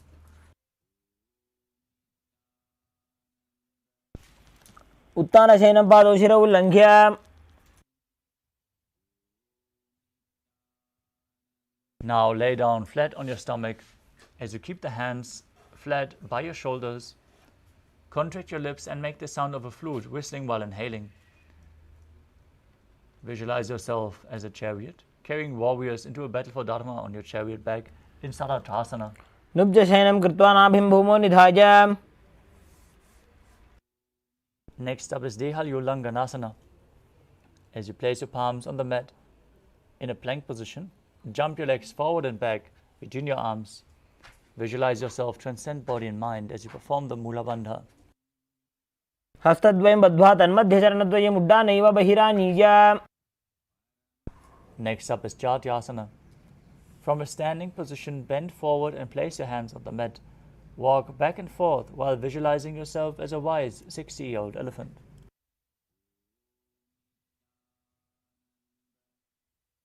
जात्यासनं वक्ष्ये येन जातिस्मरो भवेत्.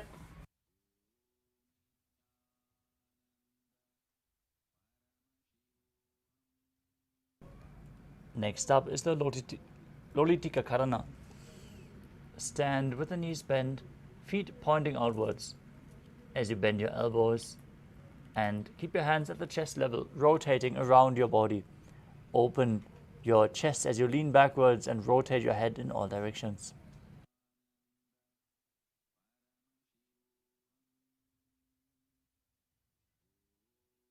The next asana is Sadapasana. As you stand straight on the mat, tie your feet and keep your arms at the side of your body. Visualize your Kundalini Devi rising and curling upwards around your body. As the Kundalini Shakti is awakened in this posture, many siddhas and yogis stand in this posture the whole night to have their Kundalini awakened. All it takes for us is the glimpse of the avatar, Paramavatara of Paramashiva, our Guru, Swamiji. Get ready for the Kundalini awakening during tonight's darshan. But first, let us perform Sadapasana.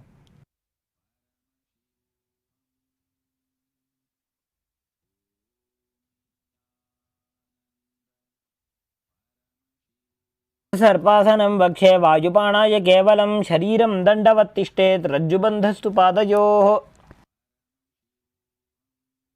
Now untie your feet if you tied them previously, and let's move on to Ushtra Sadhanasana.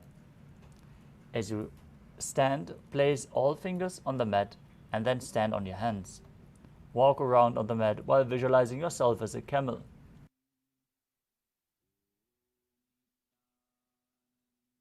प्रदेशेन भूमौ निधाय उपरिपादतले संस्थाप्य. Next up is Ashvasana. From the same position, hold onto the feet from the outside and walk around while visualizing yourself as a horse. मुष्टिकनिष्ठिका प्रदेशेन भूमौ निधाय उपरिपादतले संस्थाप्य. Next up is Kapota Nitakasana. As you stand straight with the feet together, interlace your hands behind your back in Parusha Mudra and pull them down towards your calves. Open up your chest wide as you visualize yourself as a soaring bird diving headfirst. पादतले भूमौ निधाय पृष्ठभागेन हस्तौ जङ्घापर्यन्तं नीत्वा. Next up is the Tala Pushpaputam Karana. Now stand tall with the palms together in Namaskara Mudra. Gently bend your knees and keep the toes pointing outwards. As you bend, bow down to the sides. Open up your palms, raise the heel of the respective foot, visualizing that you're holding a bouquet of flowers and offering it to Paramashiva.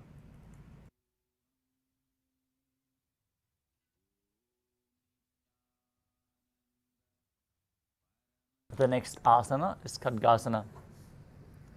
As you visualize yourself as a rhinoceros, gaze through your nose, perform the Mula Bandha, and then lay down on your stomach and immediately jump your feet back up. Stand and bring your arms in Namaskara Mudra. Pointing forward, visualize that this is the horn of the rhinoceros.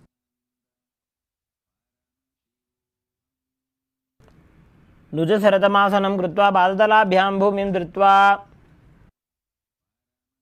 Next up is the Uttanottanam. Sit down all the way or as low as you can towards the ground. As you stand back up again and again, gaze to your nose, visualize Swamiji in your inner space, breathe calmly through your nose in Sahaja Kumbhaka, and perform the Mula Bandha. You can hold weights if you want to intensify this asana. पुनः पुनः उत्थातव्यमसितव्यम् इति उत्थानोत्थानं भवति. Next up is Musalasana. As you stand up straight, raise your arms over your head and jump repeatedly, visualizing yourself as a mace. सरलं स्थित्वा ऊर्ध्वं बाहु नजेत्.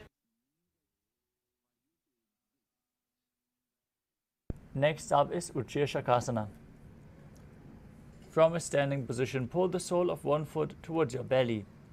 With the other leg, sit down and stand back up, alternating on both sides as you gaze to your nose and visualize Swamiji in your inner space. हस्त एकैकं पादतलं कुक्षं निधाय तिष्ठेत् उच्छीर्षकं भवति. Next up is the Parshvajanukarana. Now stand, keep one leg slightly bent with the toes pointing outwards. Pull the other knee towards your chest, hold it with a hand in a fist as you place the other hand on the hip with the fingers pointing inwards towards your body.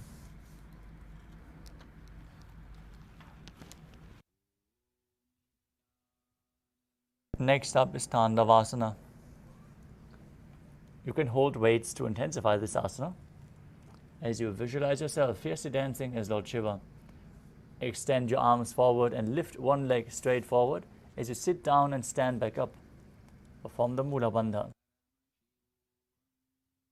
केन पादेन स्थातव्यं ताण्डवासनं भवति. Next up is Brahmanasana. As you bring one foot to the opposite hip, to the opposite thigh, keep your hands hanging down, relaxed by your body. Visualize Lord Brahma blessing you from within. ब्राह्मणासनमावक्ष्ये यत्कृत्वा ब्राह्मणो भवेत्. Next up is Garudasana 3.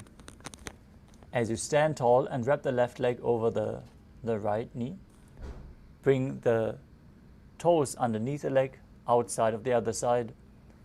Bring the left arm below the right and place your hands in Namaskara Mudra as you visualize yourself as Lord Garuda in Garudasana 3. नगोर्मपीठं च संहस्गारुडमेव च. Next up is Ekapadasana. As you stand straight on the right leg, lift the left foot on top of the opposite thigh. Keep your hands relaxed by the knees as you visualize Swamiji in your inner space.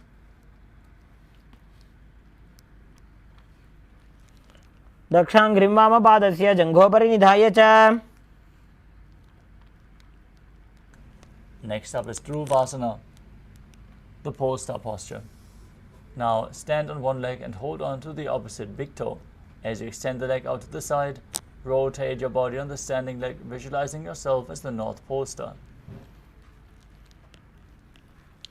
एकेन हस्तेन दण्डरूपस्य एकस्य पादस्य अग्रं धृत्वा. Next up is Trivikramasana. Standing on one leg, lift the other leg behind your neck and stand tall. If you can't bring the leg up behind your neck, try to bring it over your shoulder or pull it towards your chest. As you then sit down and stand back up, perform the 3 steps of Lord Vishnu. ग्रीवायां पादं संस्थाप्य स्थातव्यम् उत्थातव्यं त्रिविक्रमासनं भवति. Now repeat Parshvajanukarana on the other side.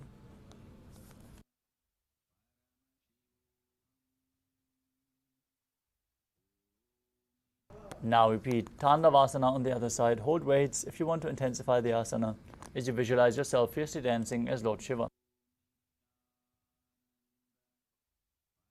एकेन पादेन स्थातव्यं ताण्डवासनं भवति. Now repeat Brahmanasana on the other side as you visualize Lord Brahma blessing you from within. आसनमावक्ष्ये यत्कृत्वा ब्राह्मणो भवेत्. Now repeat Garudasana 3 on the other side as you intertwine arms and legs, hands in Namaskara Mudra, visualizing yourself as Lord Garuda. नगूर्मपीठं च संहस्गारुडमेव च.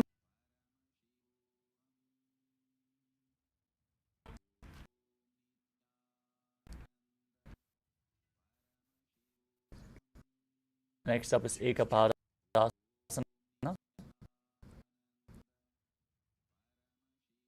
As you bring one foot on top of the opposite hip, visualize Swamiji in your inner space, hands hanging down by the knees. दक्षाङ्घ्रिं एकेन हस्तेन दण्डरूपस्य एकस्य पादस्याग्रं धृत्वा Now lift your other foot behind your neck as you stand tall, sit down, stand back up, visualizing Lord Vishnu blessing you from within into the Vikramasana. ग्रीवायां पादं संस्थाप्य स्थातव्यम् उत्थातव्यं त्रिविक्रमासनं भवति. Next up is the Samanaka Karana. Now stand with your heels together, toes pointing outwards, arms outside of your body, fingers extended one by one in a natural posture. Relax your body after this intense sequence of asanas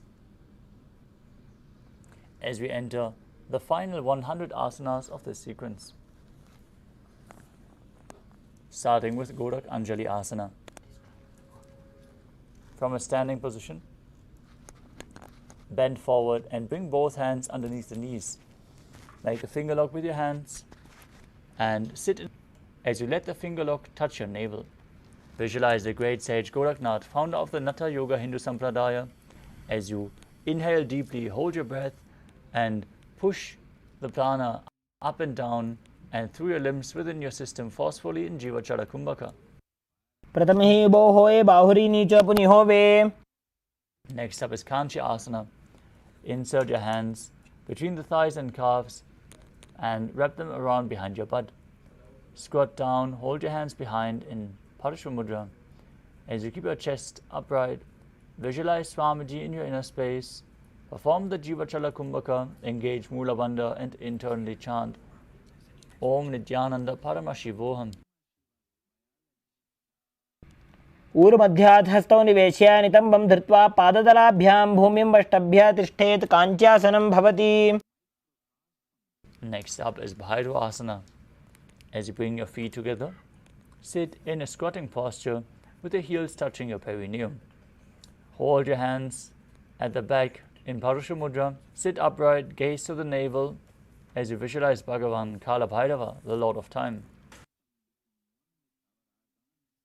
दो पग की थलिया की माहिली core मिला जी फना पानी उकड़ मोड़ वैसे. The next asana is Varahasana. As you squat all the way down to the ground, keep your feet together, toes apart, bring your elbows up close to your head with the palms joined over your back facing downward. Gaze to your nose as you visualize a ball, which is one of the 10 incarnations of Mahavishnu. पागथली की माहिली core मिला जी फना पानी उकड़ मोड़ वैसे. Next up is Prapitasana.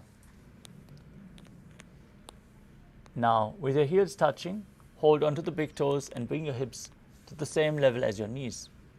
Visualize Swamiji in your inner space as you perform the Mula Bandha. पार्श्वद्वय सम्मील्य स्थित्वा नितम्बं जानुप्रदेश आनीय. Next up is Bakasana. As you place your hands on the mat, fingers wide, place your knees onto the back of your arms and lift your feet off the ground. As you visualize yourself as a crow, perform the Jiva Chala Kumbhaka.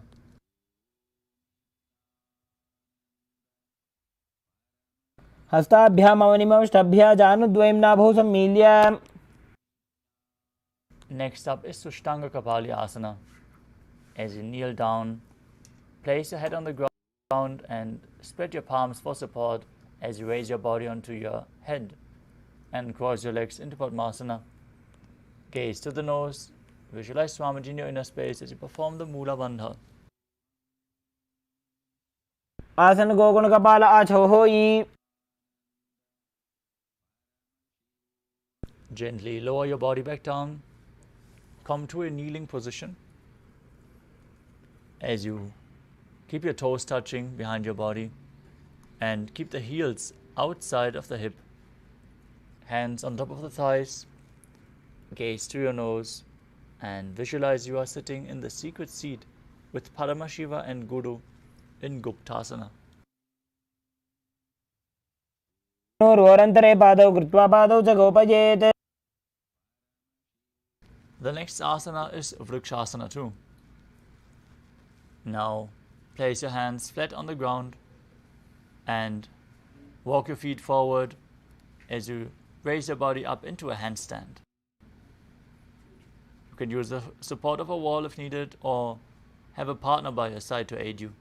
This asana should be practiced by everyone to purify the 7 chakras. Now visualize yourself as a tree with deep roots into the ground as you perform the Mula Bandha and calmly breathe through your nose in Sahadra Kumbhaka.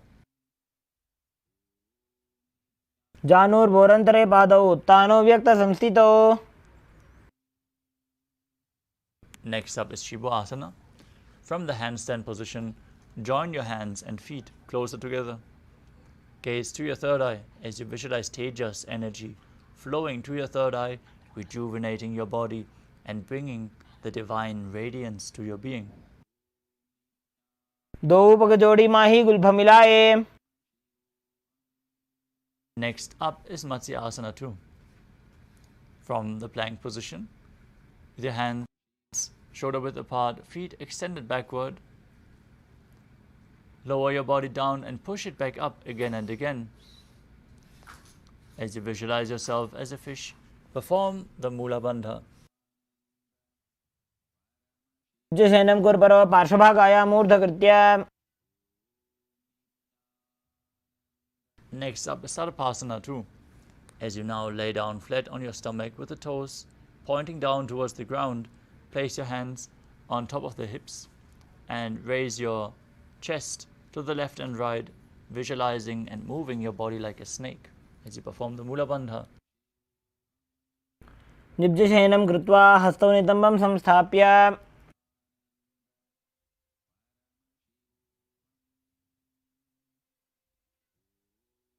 Next up is Niralambanasana. As you lay on your belly with the toes pointing backwards, place your elbows on the ground and keep your hands in Padma Mudra, the lotus posture. Place your chin on your hands. Feel self-supported and completely independent. नाभ्यां पङ्कजं कृत्वा तिष्ठेत् कुर्परया सुधीः.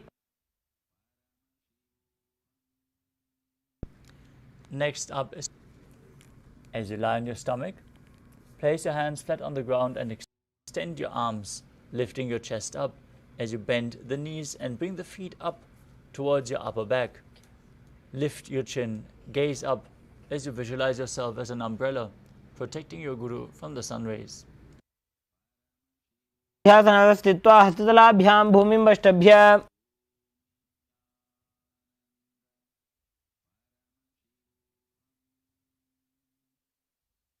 Next up is Vajrasana. As you sit in a kneeling posture with the perineum on the heels, stretch your arms out in front and bring your forehead to the ground. Gaze to your nose and visualize yourself as Vajra, the weapon of Indra, symbolizing your indestructibility. As you perform the Mula Bandha and internally chant Om Nithyananda Paramashivoham. इदानीं गर्भिणीनां योगाभो.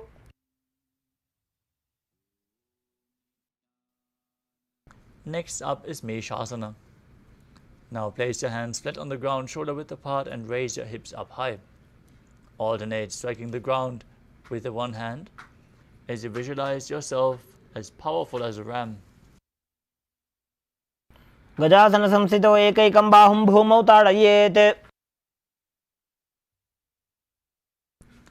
From Meshasana, jump your legs up and slowly bring your face towards the ground in Ajasana. Visualize yourself as unborn, existing for all eternity. गजासन संस्थितौ पादद्वयमन्तराळे कृत्य. Next up is Dhanantarasana. As you sit with the legs together, interlace your fingers around the toes. As you pull the feet towards your perineum and then place your hands on the respective knees. Gaze straight and forward to your nose. Visualize Swamiji in your inner space as you perform the Mula Bandha. पूर्व विधि हाताकी काकसीस्यो फणा शरा मोड़ी.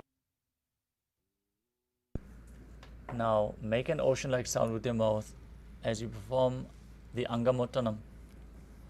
Interlace your fingers in front and then behind you, moving the hands up and down, left and right, giving massage to various different joints and muscles of your body.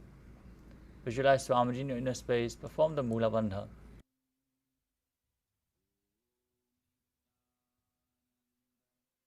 हस्तयो अंगुली बद्वा हस्तयोर मध्यात् सर्वांगम निष्कासयित्वा.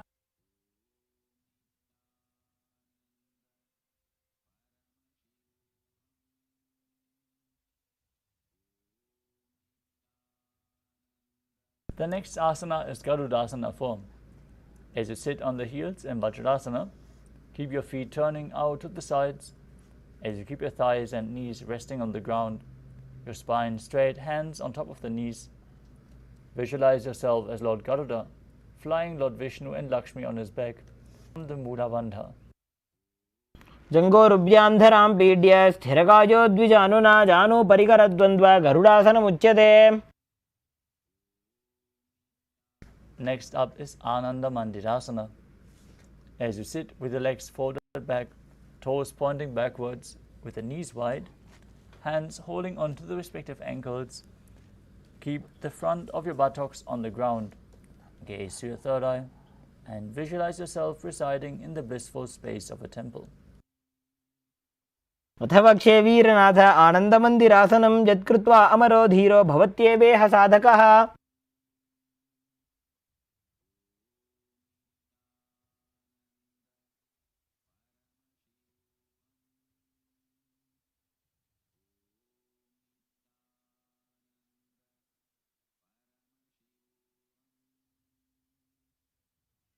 Next up is Mandukasana 2.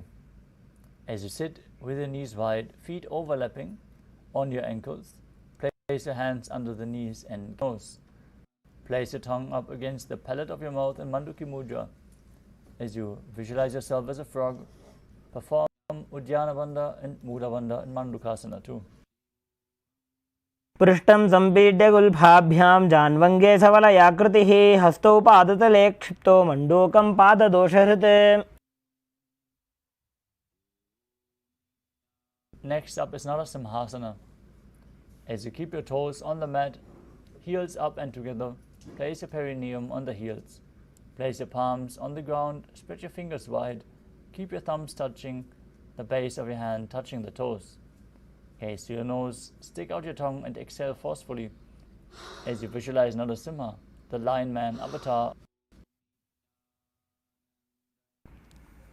दोवु भणा पाणी होय वैसे AD Mailer गुदा निवैसे. Next up is as you remain seated in the same position, make a hollow of your palms and place it over your mouth. Keep your thumbs under the teeth. As you close your lips, inhale through the right nostril and exhale through your mouth. Gaze to the nose and visualize yourself as Devi, victorious over any and all minuscule fears you might have. दो बगागी AD जोदी गोडा फनो बान पुनि होई. Next up is Makadasana. As you keep the soles of the feet together and place the top of your feet on the ground, sit on your heels and bend your elbows, bringing the fingers to your armpits, imitating as if you were a monkey stretching itself. Now visualize yourself as a playful monkey as you gaze towards your third eye. दोवु भगतली Samput आनेमि परिठाने.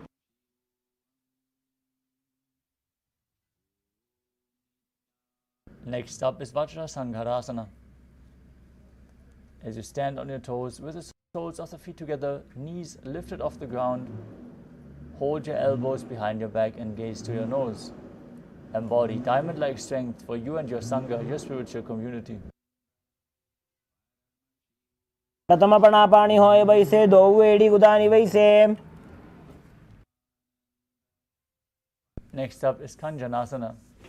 As you keep the toes down, ankles crossed behind, and sit on your heels, place your palms on the mat at the sides, gaze to your nose, visualize perfect health beyond any and all physical or mental ailments, as you perform Uddiyana Bandha and Mula Bandha. खञ्जनासनमावक्षे यत्कृत्वा सुस्थिरो भवेत् पृष्ठे पादद्वयं बद्ध्वा हस्तो भूमौ प्रधारयेत्. Next up is Kurmasana. With your toes flat, cross your feet and place your perineum onto the back of your heels. Keep your knees wide, raised, placed on the ground. Rest your hands on the knees, gaze to your nose, and visualize yourself as a turtle with a stable body and mind to live for centuries. गुल्फौ च वृषणस्याधो विक्रमेण समाहितौ ऋजुकाय शिरो आसनमितीरितम्.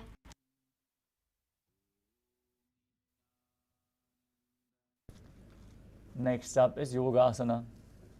With your toes flat, cross your feet and place your perineum onto the back of your heels. Gaze to your nose, visualize Swamiji in your inner space as you perform the Mula Bandha. गुदं नियम्य गुल्फाभ्यां विक्रमेण समाहितः.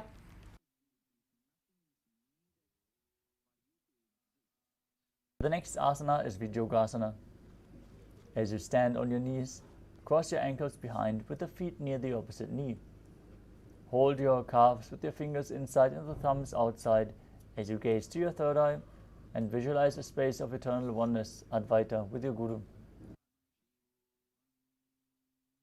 गोड़ा वामो वो होई गोड़ा आड़ा राखे दोई.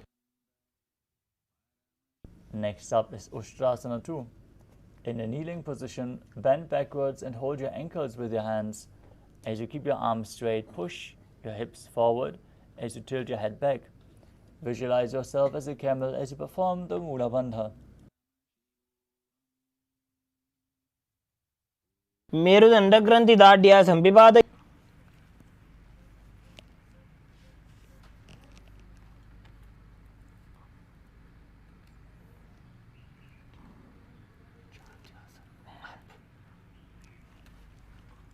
The next asana is Jati Asana.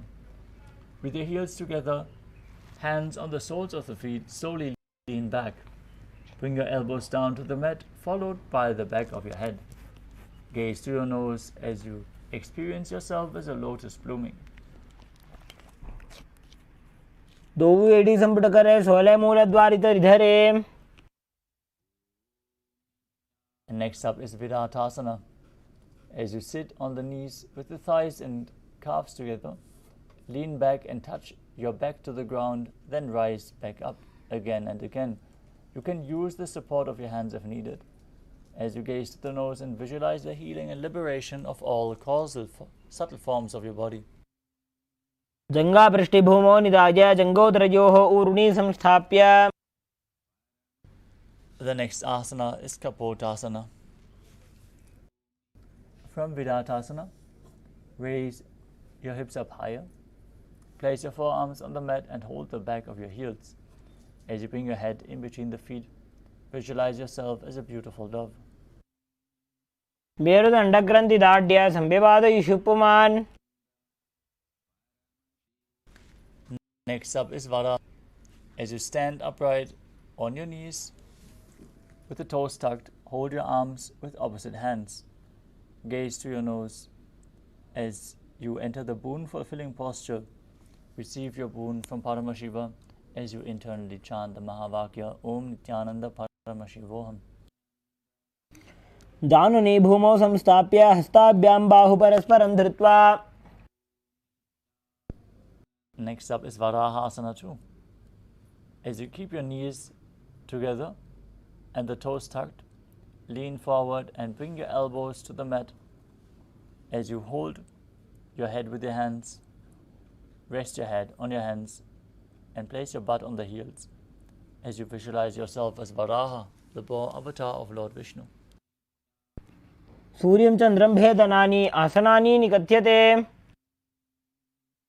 Next up is Mundasana. We're going to enter another inverted posture, so place yourself in front of a wall if needed. As you kneel down and place your elbows on the ground, shoulder width apart, interlock your fingers, support your head as you walk your hips forward, aligning them with the shoulders. As you stretch your legs up straight, visualizing yourself as a lopped tree Gazing to the nose, breathing calmly in Sahaja Kumbhaka as you engage the Mula Bandha. Adho mundasanam vakshe sarvesham praninam sukham. Next up is Andhasana. Now, place your head in between the knees and hold onto your head as you place the elbows outside of the knees. Gaze through your nose and visualize Swamiji in your inner space. प्रथम पगदली समटारावे कोरमाहिली ube मिलावे. Next up is Viparita Shalabhasana. As you lie on your belly, with the arms extended straight out, lift your thighs and arms and chest off the ground, holding onto weights if you want to intensify this asana. Visualize yourself as a locust. शलभासन भेदाश्च नटभेरुण्ड नामके गण्डभेरुण्ड सहिते शीर्षदण्डासनं तथा. Next up is Kapalasana. As you lay on your belly, with the arms at the side, palms facing down, place your forehead on the ground and keep your chest on the mat. As you lift your legs up together, visualizing a skull representing the mind with purified thoughts and the strong will to attain enlightenment. In Kapalasana. कपालं भूमो निधाय ऊर्ध्वं पादौ नयेत्. Next up is Akasha Kapotasana. As you lay on your stomach with the hands behind on the mat, keep the hands flat and push your legs up over top of your head. Try to place your feet on the ground in front of your face. As you visualize yourself as a free and open dove and perform the Mula Bandha. उष्ट्रासने स्थित्वा चरणौ भूमेरुत्थाप्य.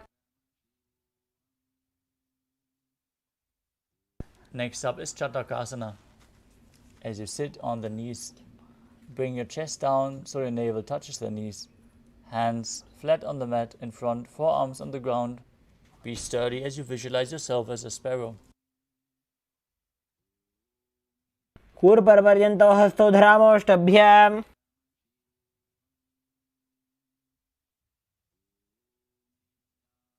Next up is Vrishikasana too. As you kneel down with your hands and elbows on the mat, raise your legs, bend your back to touch your feet to your head. Lift your chin and hold as you visualize yourself as a scorpion in Vrishikasana too. इच्छेव पुच्छप्रतिमाङ्घ्रिपार्श्वे धृत्वा स्वशीर्षे जीवकं विधार्यकौ. Next up is Vrishasana. As you sit with your perineum on one heel, keep the other foot pointing outwards outside of the hip. Visualize yourself as a bull as you keep your hands in front and breathe in Antarangaka Kumbhaka. Inhale forcefully. Hold your breath and then slowly exhale through your nose as you perform the Mula Bandha. गुल्फे पादमूले वामभागे पदेतरम्. Next up is Lolasana. With your palms spread in front of the body, lift your knees off the ground, cross the left toes over top of the right as you balance, visualizing Swamiji in your inner space. लोलासनं सदा कुर्यात् वायुलोलापघातनात्. From Lolasana, place your perineum straight on the opposite heel as you repeat Vrishasana on the other side, visualizing yourself as a bull. याम्य गुल्फे पादमूले वामभागे पदेतरम्.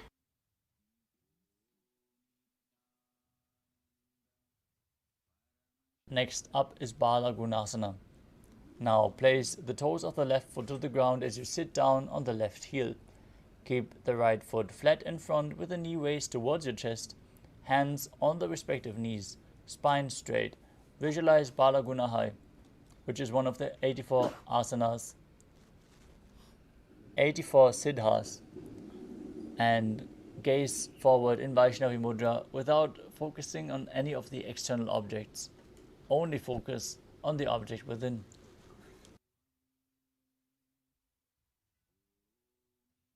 आसन को गुण जल विकार जाई.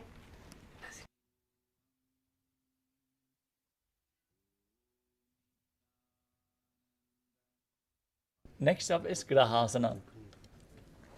As you squat with the feet flat on the mat, the elbows underneath the thighs as you wrap your hands around the shins from the outside. Hold onto your ankles from the outside, visualizing yourself as the entire planet. Bhuma Devi. पादतले भूमौ संस्थाप्य जानुमध्ये कोर्परौ स्थाप्य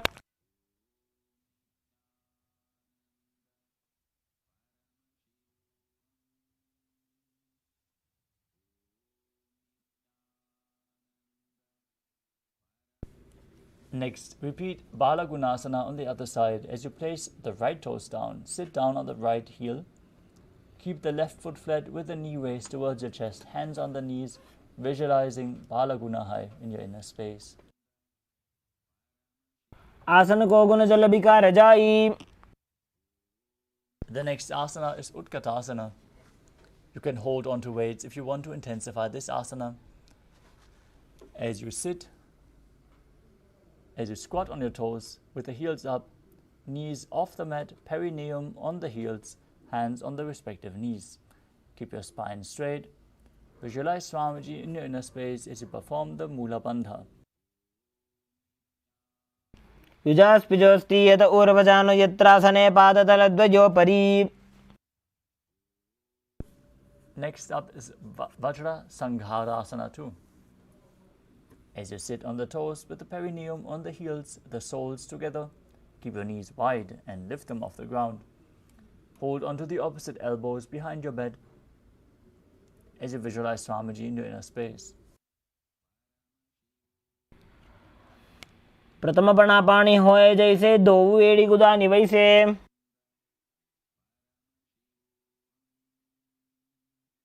Next up is Anilasana.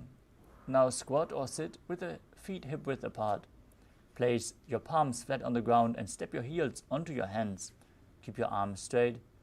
Gaze to the nose as you visualize you are able to live off of air alone. दो हाथ भूमि पर इकट्ठाने कहुनी जाड़ी नाभि लग आने. Next up is Parukasana. As you place your hands on the mat with the fingers pointing towards your body, step your feet on top of the hands and wrap them around the feet like a shoe. Walk around on the mat. Visualize yourself wearing padukas walking across India. हस्ततयोः पादतले कृत्वा तिष्ठेत गच्छेत् पादुकासनं भवति. Next up is Kukkuturanasana. As you place your palms on the mat, raise both feet upwards into the air and let them fall back down. Do this again and again as you visualize yourself as a rooster. हस्ततले भूमौ कृत्वा पादतले च ऊर्ध्वमुड्डानं कृत्वा.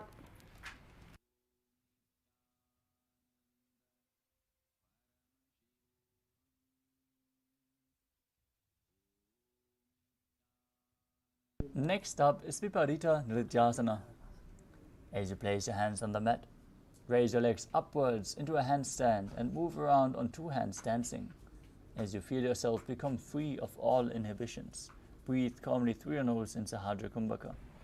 हस्ततलाभ्यां भूमिं वष्टभ्य ऊर्ध्वपादाग्रे कुर्वन्. Next up is Kunjarasana. Now separate your feet and place one palm down on the mat with your arms straight. Bring the opposite hand to your head. Be stable as you visualize Swamiji in your inner space. अथ वक्षे महादेव कुञ्जरासनमुत्तमं करेण इङ्केन पादाभ्यां भूमौ तिष्ठेत् शिरःकरः. Now place the other hand down. Repeat Kunjarasana on the other side. अथ वक्षे Mahadev कुञ्जरासनमुत्तमम्.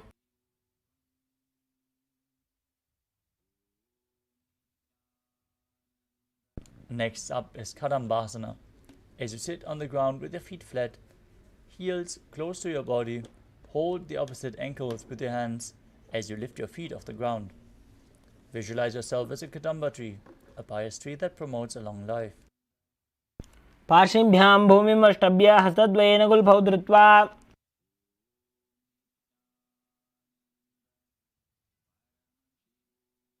Next up is Pavana Muktasana.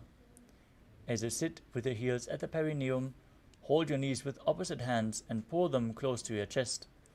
Visualize any excess vata being released from your body or balanced within your system. द्वयोस्तु पादयोः पाणिं लात्वा स्वस्वनितम्बके. Next up is Chakrasana. As you sit and lift one leg behind your head, you can bring it over your shoulder if you can't reach your neck with your foot. Place your hands flat on the mat beside you and lift your body up as you extend the opposite leg forward. Gaze to your third eye and visualize yourself as a powerful source of energy. पूर्वदानं चतुष्पादपीठं वज्रासनं तथा. Next up is Dhanurasana 2. As you sit on the ground with one leg extended forward, hold onto the big toes in Prana Mudra as you pull the other foot towards your ear. Visualize yourself as a bow as you perform the Mula Bandha. पादाङ्गुष्ठौ तु पाणिभ्यां गृहीत्वा श्रवणावधि. Next up is Ashtavakrasana. Now bring one foot over top of the wrist as you hook the other and extend both legs to the side, balancing mid-air with the legs extended as you visualize yourself as a flying crane. वासिष्ठमथ कौण्डिन्यम् ऊर्ध्वकुक्कुटमेव च. The next asana is Pranasana. Now place one foot on top of the opposite thigh. As you keep the opposite foot flat on the ground, knee raised, bring the respective shoulder underneath the raised knee with a hand on the ground as you push the other knee down towards the mat. Gaze to your third eye and visualize you are immortal and able to exist solely from prana. एतत् प्रभेदं वक्ष्यामि करोति यस्य चामरः. Next up is Parshvamatyendrasana. As you place the right foot at the root of the left thigh, bring the left foot over top of the knee of the other leg. Twist your body around the raised knee, bring your arms underneath the knee and hold your hands behind your back. As you gaze to your third eye and visualize Sage Matsyendranath, the master of Hatha Yoga, in Parshvamatyendrasana. पार्श्वाभ्यां धृत्यते यास्तु पार्श्वमत्स्येन्द्रमुत्तमम्. Next up is Chakrasana on the other side. Now bring the other foot behind your neck and lift your body up as you visualize yourself as a powerful source of energy.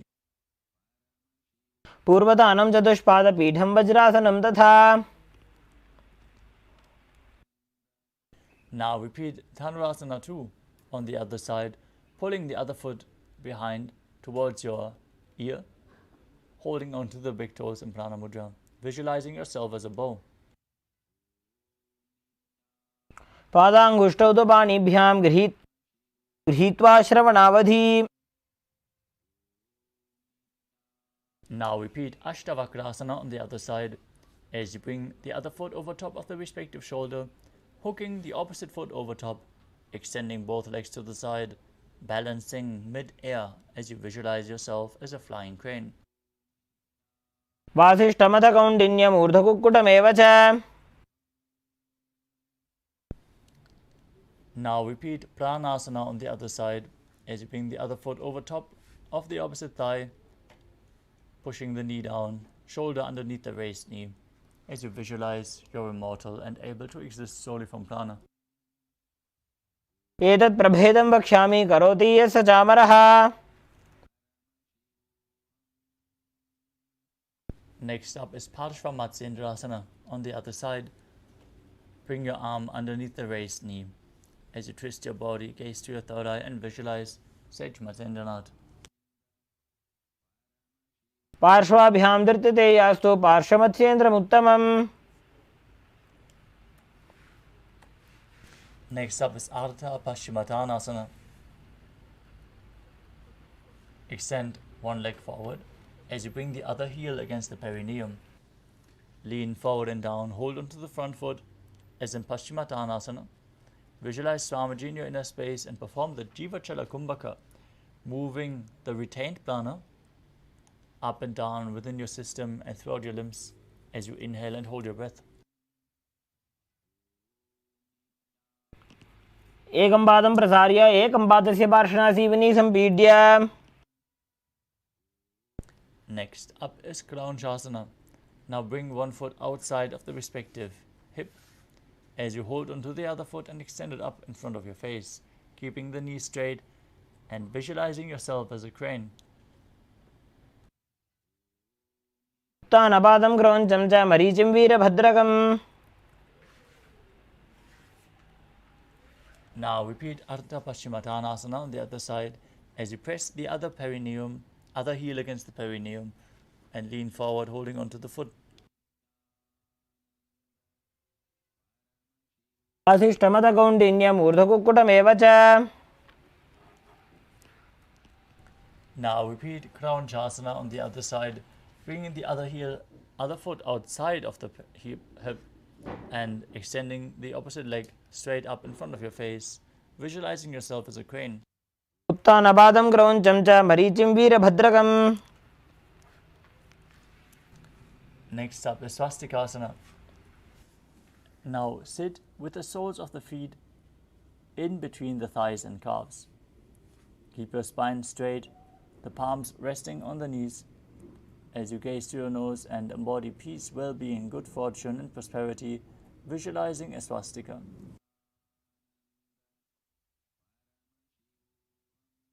जानुर्भोरन्तरे सम्यक् कृत्वा पादतले उभे. Next up is Gorakshasana.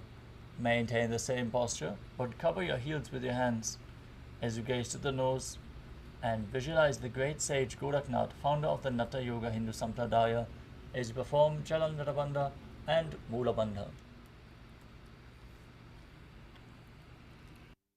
जानुर्भोरन्तरे पादौ उत्तानो व्यक्तसंस्थितौ.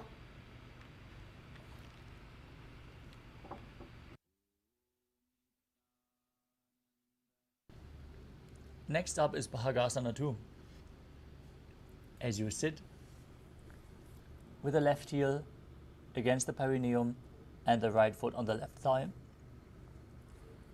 visualize Swamiji, gaze to your third eye and perform the Mula Bandha as you meditate on Arihanta, the enlightened one, preparing yourself to enter Shanmukhi Mudra. Exhale fully and then close all your 5 senses with your fingers, index fingers closing your eyes, the middle finger closing your nostrils, ring and little fingers closing your mouth, and the thumbs closing your ears.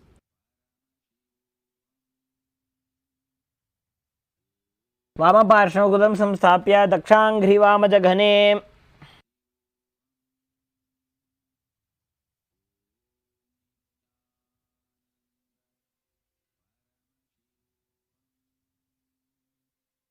The next asana is Yogasana 2. As you place your feet onto opposite knees, place your hands on the ground beside you. Keep your palms facing up, your spine straight, gaze to your nose as you visualize Swamiji in your inner space and start breathing in Kakachantra Kumbhaka, where you roll up your tongue and keep your mouth in the shape of the beak of a crow. As you inhale through your tongue, exhale through your nose, perform the Mula Bandha. उत्तानौ चरणौ कृत्वा संस्थाप्योपरि जानुनोः आसनोपरि संस्थाप्य चोत्तानं करयुग्मकम्.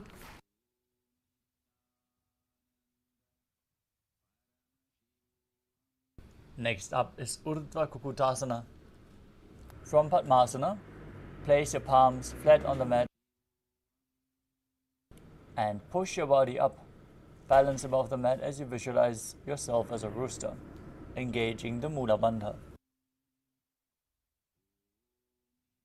वासिष्ठमथकौण्डिन्यम् ऊर्ध्वकुक्कुटमेव च. Next up is Siddha Haratali Asana. From Padmasana, bring your hands in between the thighs and calves and place your palms flat on the mat. Don't lift your body up. Stay seated on the mat. As you gaze to your nose, visualize Swamiji in your inner space and perform the Mula Bandha.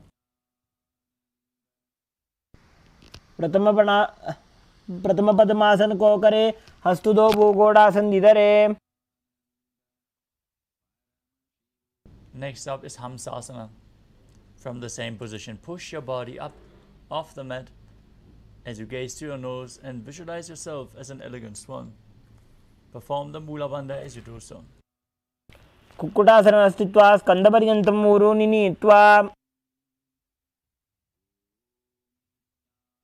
Next up is Karmukhasana. From Padmasana, place your hands in between the thighs and calves. Lean forward as you push your hands behind you, interlocking your fingers in Parashu Mudra as you place your forehead on the ground.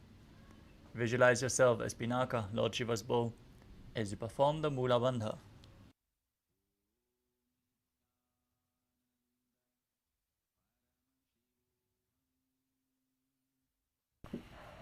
प्रथम पद्मासन को करे, घोड़ासन दिमाही कर इधरे.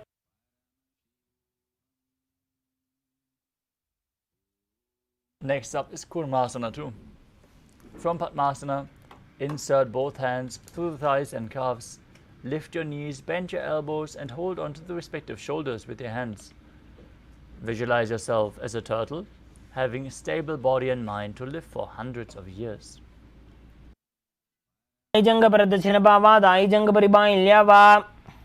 Maintain the same posture, tuck your chin to the chest, gaze to the nose, and rejoice knowing you're sitting in Shiva's secret knot posture, Granthi Bhedasana. Neelkanth ग्रन्थिभेदासनं Shubham.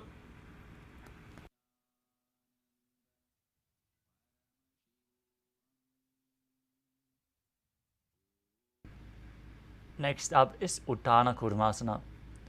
Again in the same position with your hands in between the thighs and calves, holding onto the shoulders, roll onto your back as you embody a turtle laying on its back. Gaze to your nose and perform the Mula Bandha. कुक्कुटासनबन्धस्थं कराभ्यां धृतकन्धरं पीठं कूर्मवदुत्तानमेतदुत्तानकूर्मकम्. Next up is Pangu Kukkurasana. From Padmasana, place both hands through the thighs and calves and place one hand flat on the mat as you hold on to the respective wrist, pushing your body up, balancing on one arm, visualizing yourself as a rooster. कुक्कुटासनं स्थित्वा एकेन हस्तेन अन्यसमनिबन्धं धृत्वा. Now repeat Pangu Kukkutasana on the other side as you balance on the opposite hand. कुक्कुटासनबन्धस्थं कराभ्यां धृतकन्धरम्. The next asana is Gridrasana. From Padmasana, place your elbows on the toes as you interlace your fingers and rest your chin on the knuckles, pressing your thumbs to your throat. Visualize you have gone beyond all greed and covetous as you perform the Mula Bandha. जानोर्वोरन्तरे पादौ उत्तानो व्यक्तसंस्थितौ. Next up is Padmasana 3. Sit in Padmasana and hold one hand over the other with the palms facing upwards. Gaze to your nose, perform Mahamudra Bandha, all three bandhas engaged as you visualize Swamiji in your inner space. उत्तानौ चरणौ विधाय विधिवत् शक्तिस्थितौ योगिरात्. Next up is Padmasana 4. From Padmasana, place your palms flat on top of your knees. Keep your spine straight, gaze to your nose as you visualize Paramashiva in your inner space, engaging the Mula Bandha. एतत् पद्मासनं कुर्यात् प्राणवायुप्रसिद्धये शुभासनं सदा ध्यायेत् पूरयित्वा पुनः पुनः. Next up is Karmukhasana 2. From Padmasana, keep one hand on the respective knee and hook the other hand around the big toe in Prana Mudra. Now, pull the elbow back as if you're pulling a bowstring and rotate the big toe as you visualize yourself as Pinaka, Lord Shiva's bow, repeating the movement on the other side as well. अथान्यासनमावक्ष्ये योगपूरकरक्षणात्.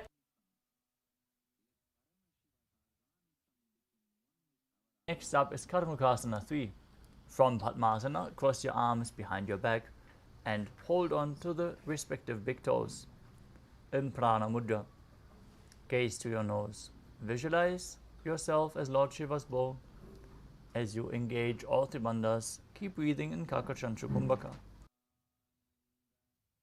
कार्मुकासनमाक्षित्य उदरे पूरयेत् सुखम्.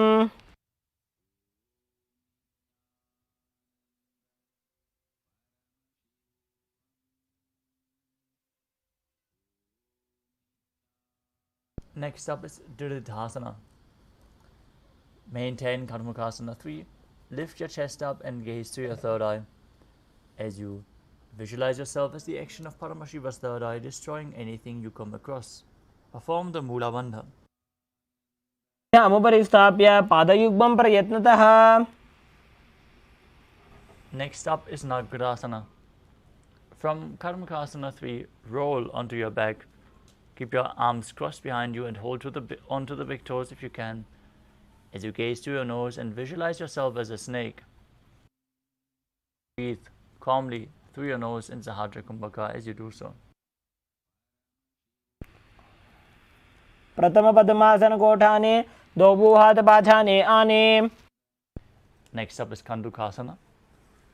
As you lay on your back, bend your knees and lift your feet off the ground. Embrace your knees to the chest with your head touching the knees. Squeeze your body into a ball as you perform the Mula Bandha.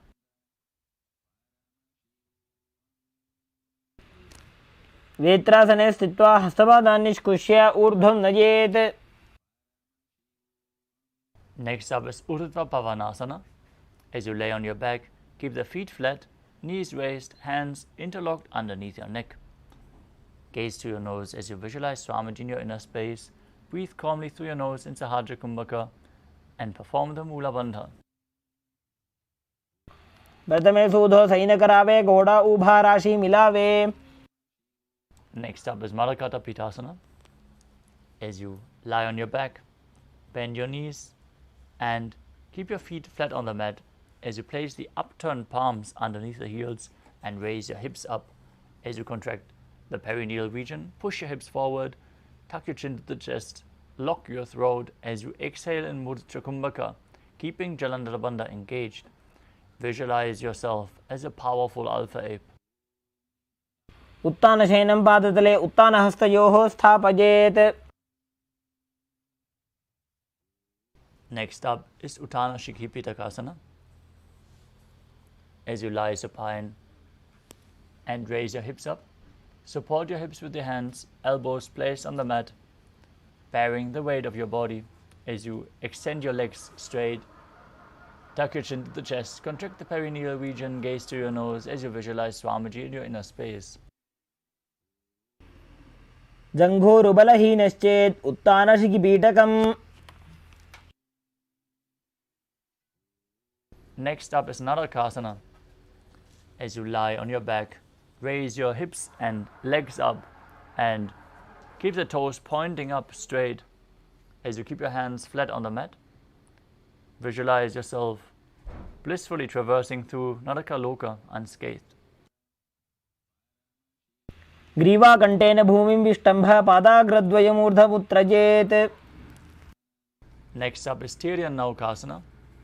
From Narakasana, bring your hands to your lower back, elbows on the ground supporting you as you keep your legs vertical and then slowly angle and lower them down towards the ground, keeping your core engaged. Visualize yourself as a boat crossing the ocean of samsara as you breathe in Mudra Kumbhaka in Tiryan Naukasana. नौकावत् स्थित्वात् ऊर्ध्वं पादाग्रद्वयं नयेत्. तिर्यन्नौकासनं भवति. Place your hands back onto the mat. Be straight and sturdy as a flagpole, as the Kailasa flag. All nations asana. किते ग्रीवापृष्ठगोर्परैः भूमिं वष्टभ्य.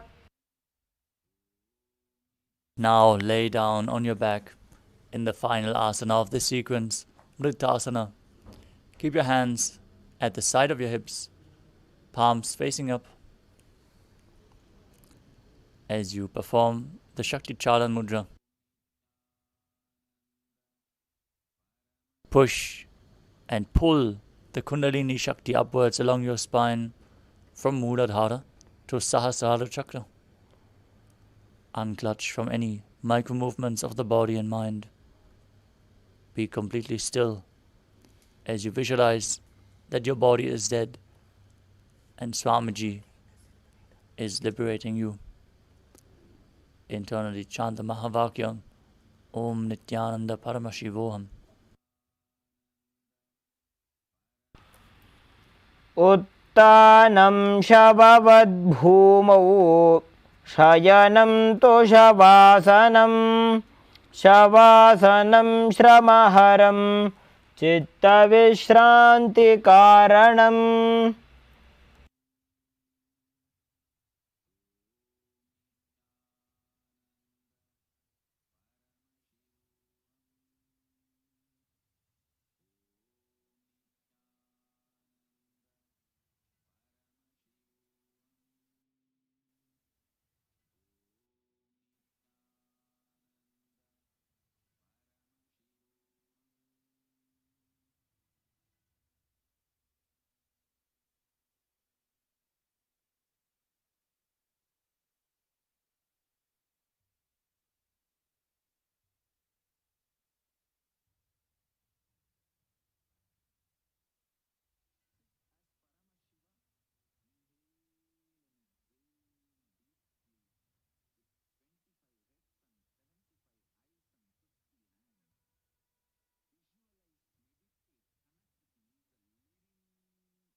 Now slowly return to your physical body.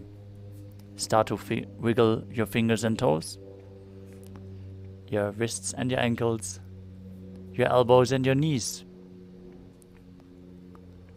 Move your knees up towards your chest and rock your body from side to side as you slowly sit back up into a comfortable position.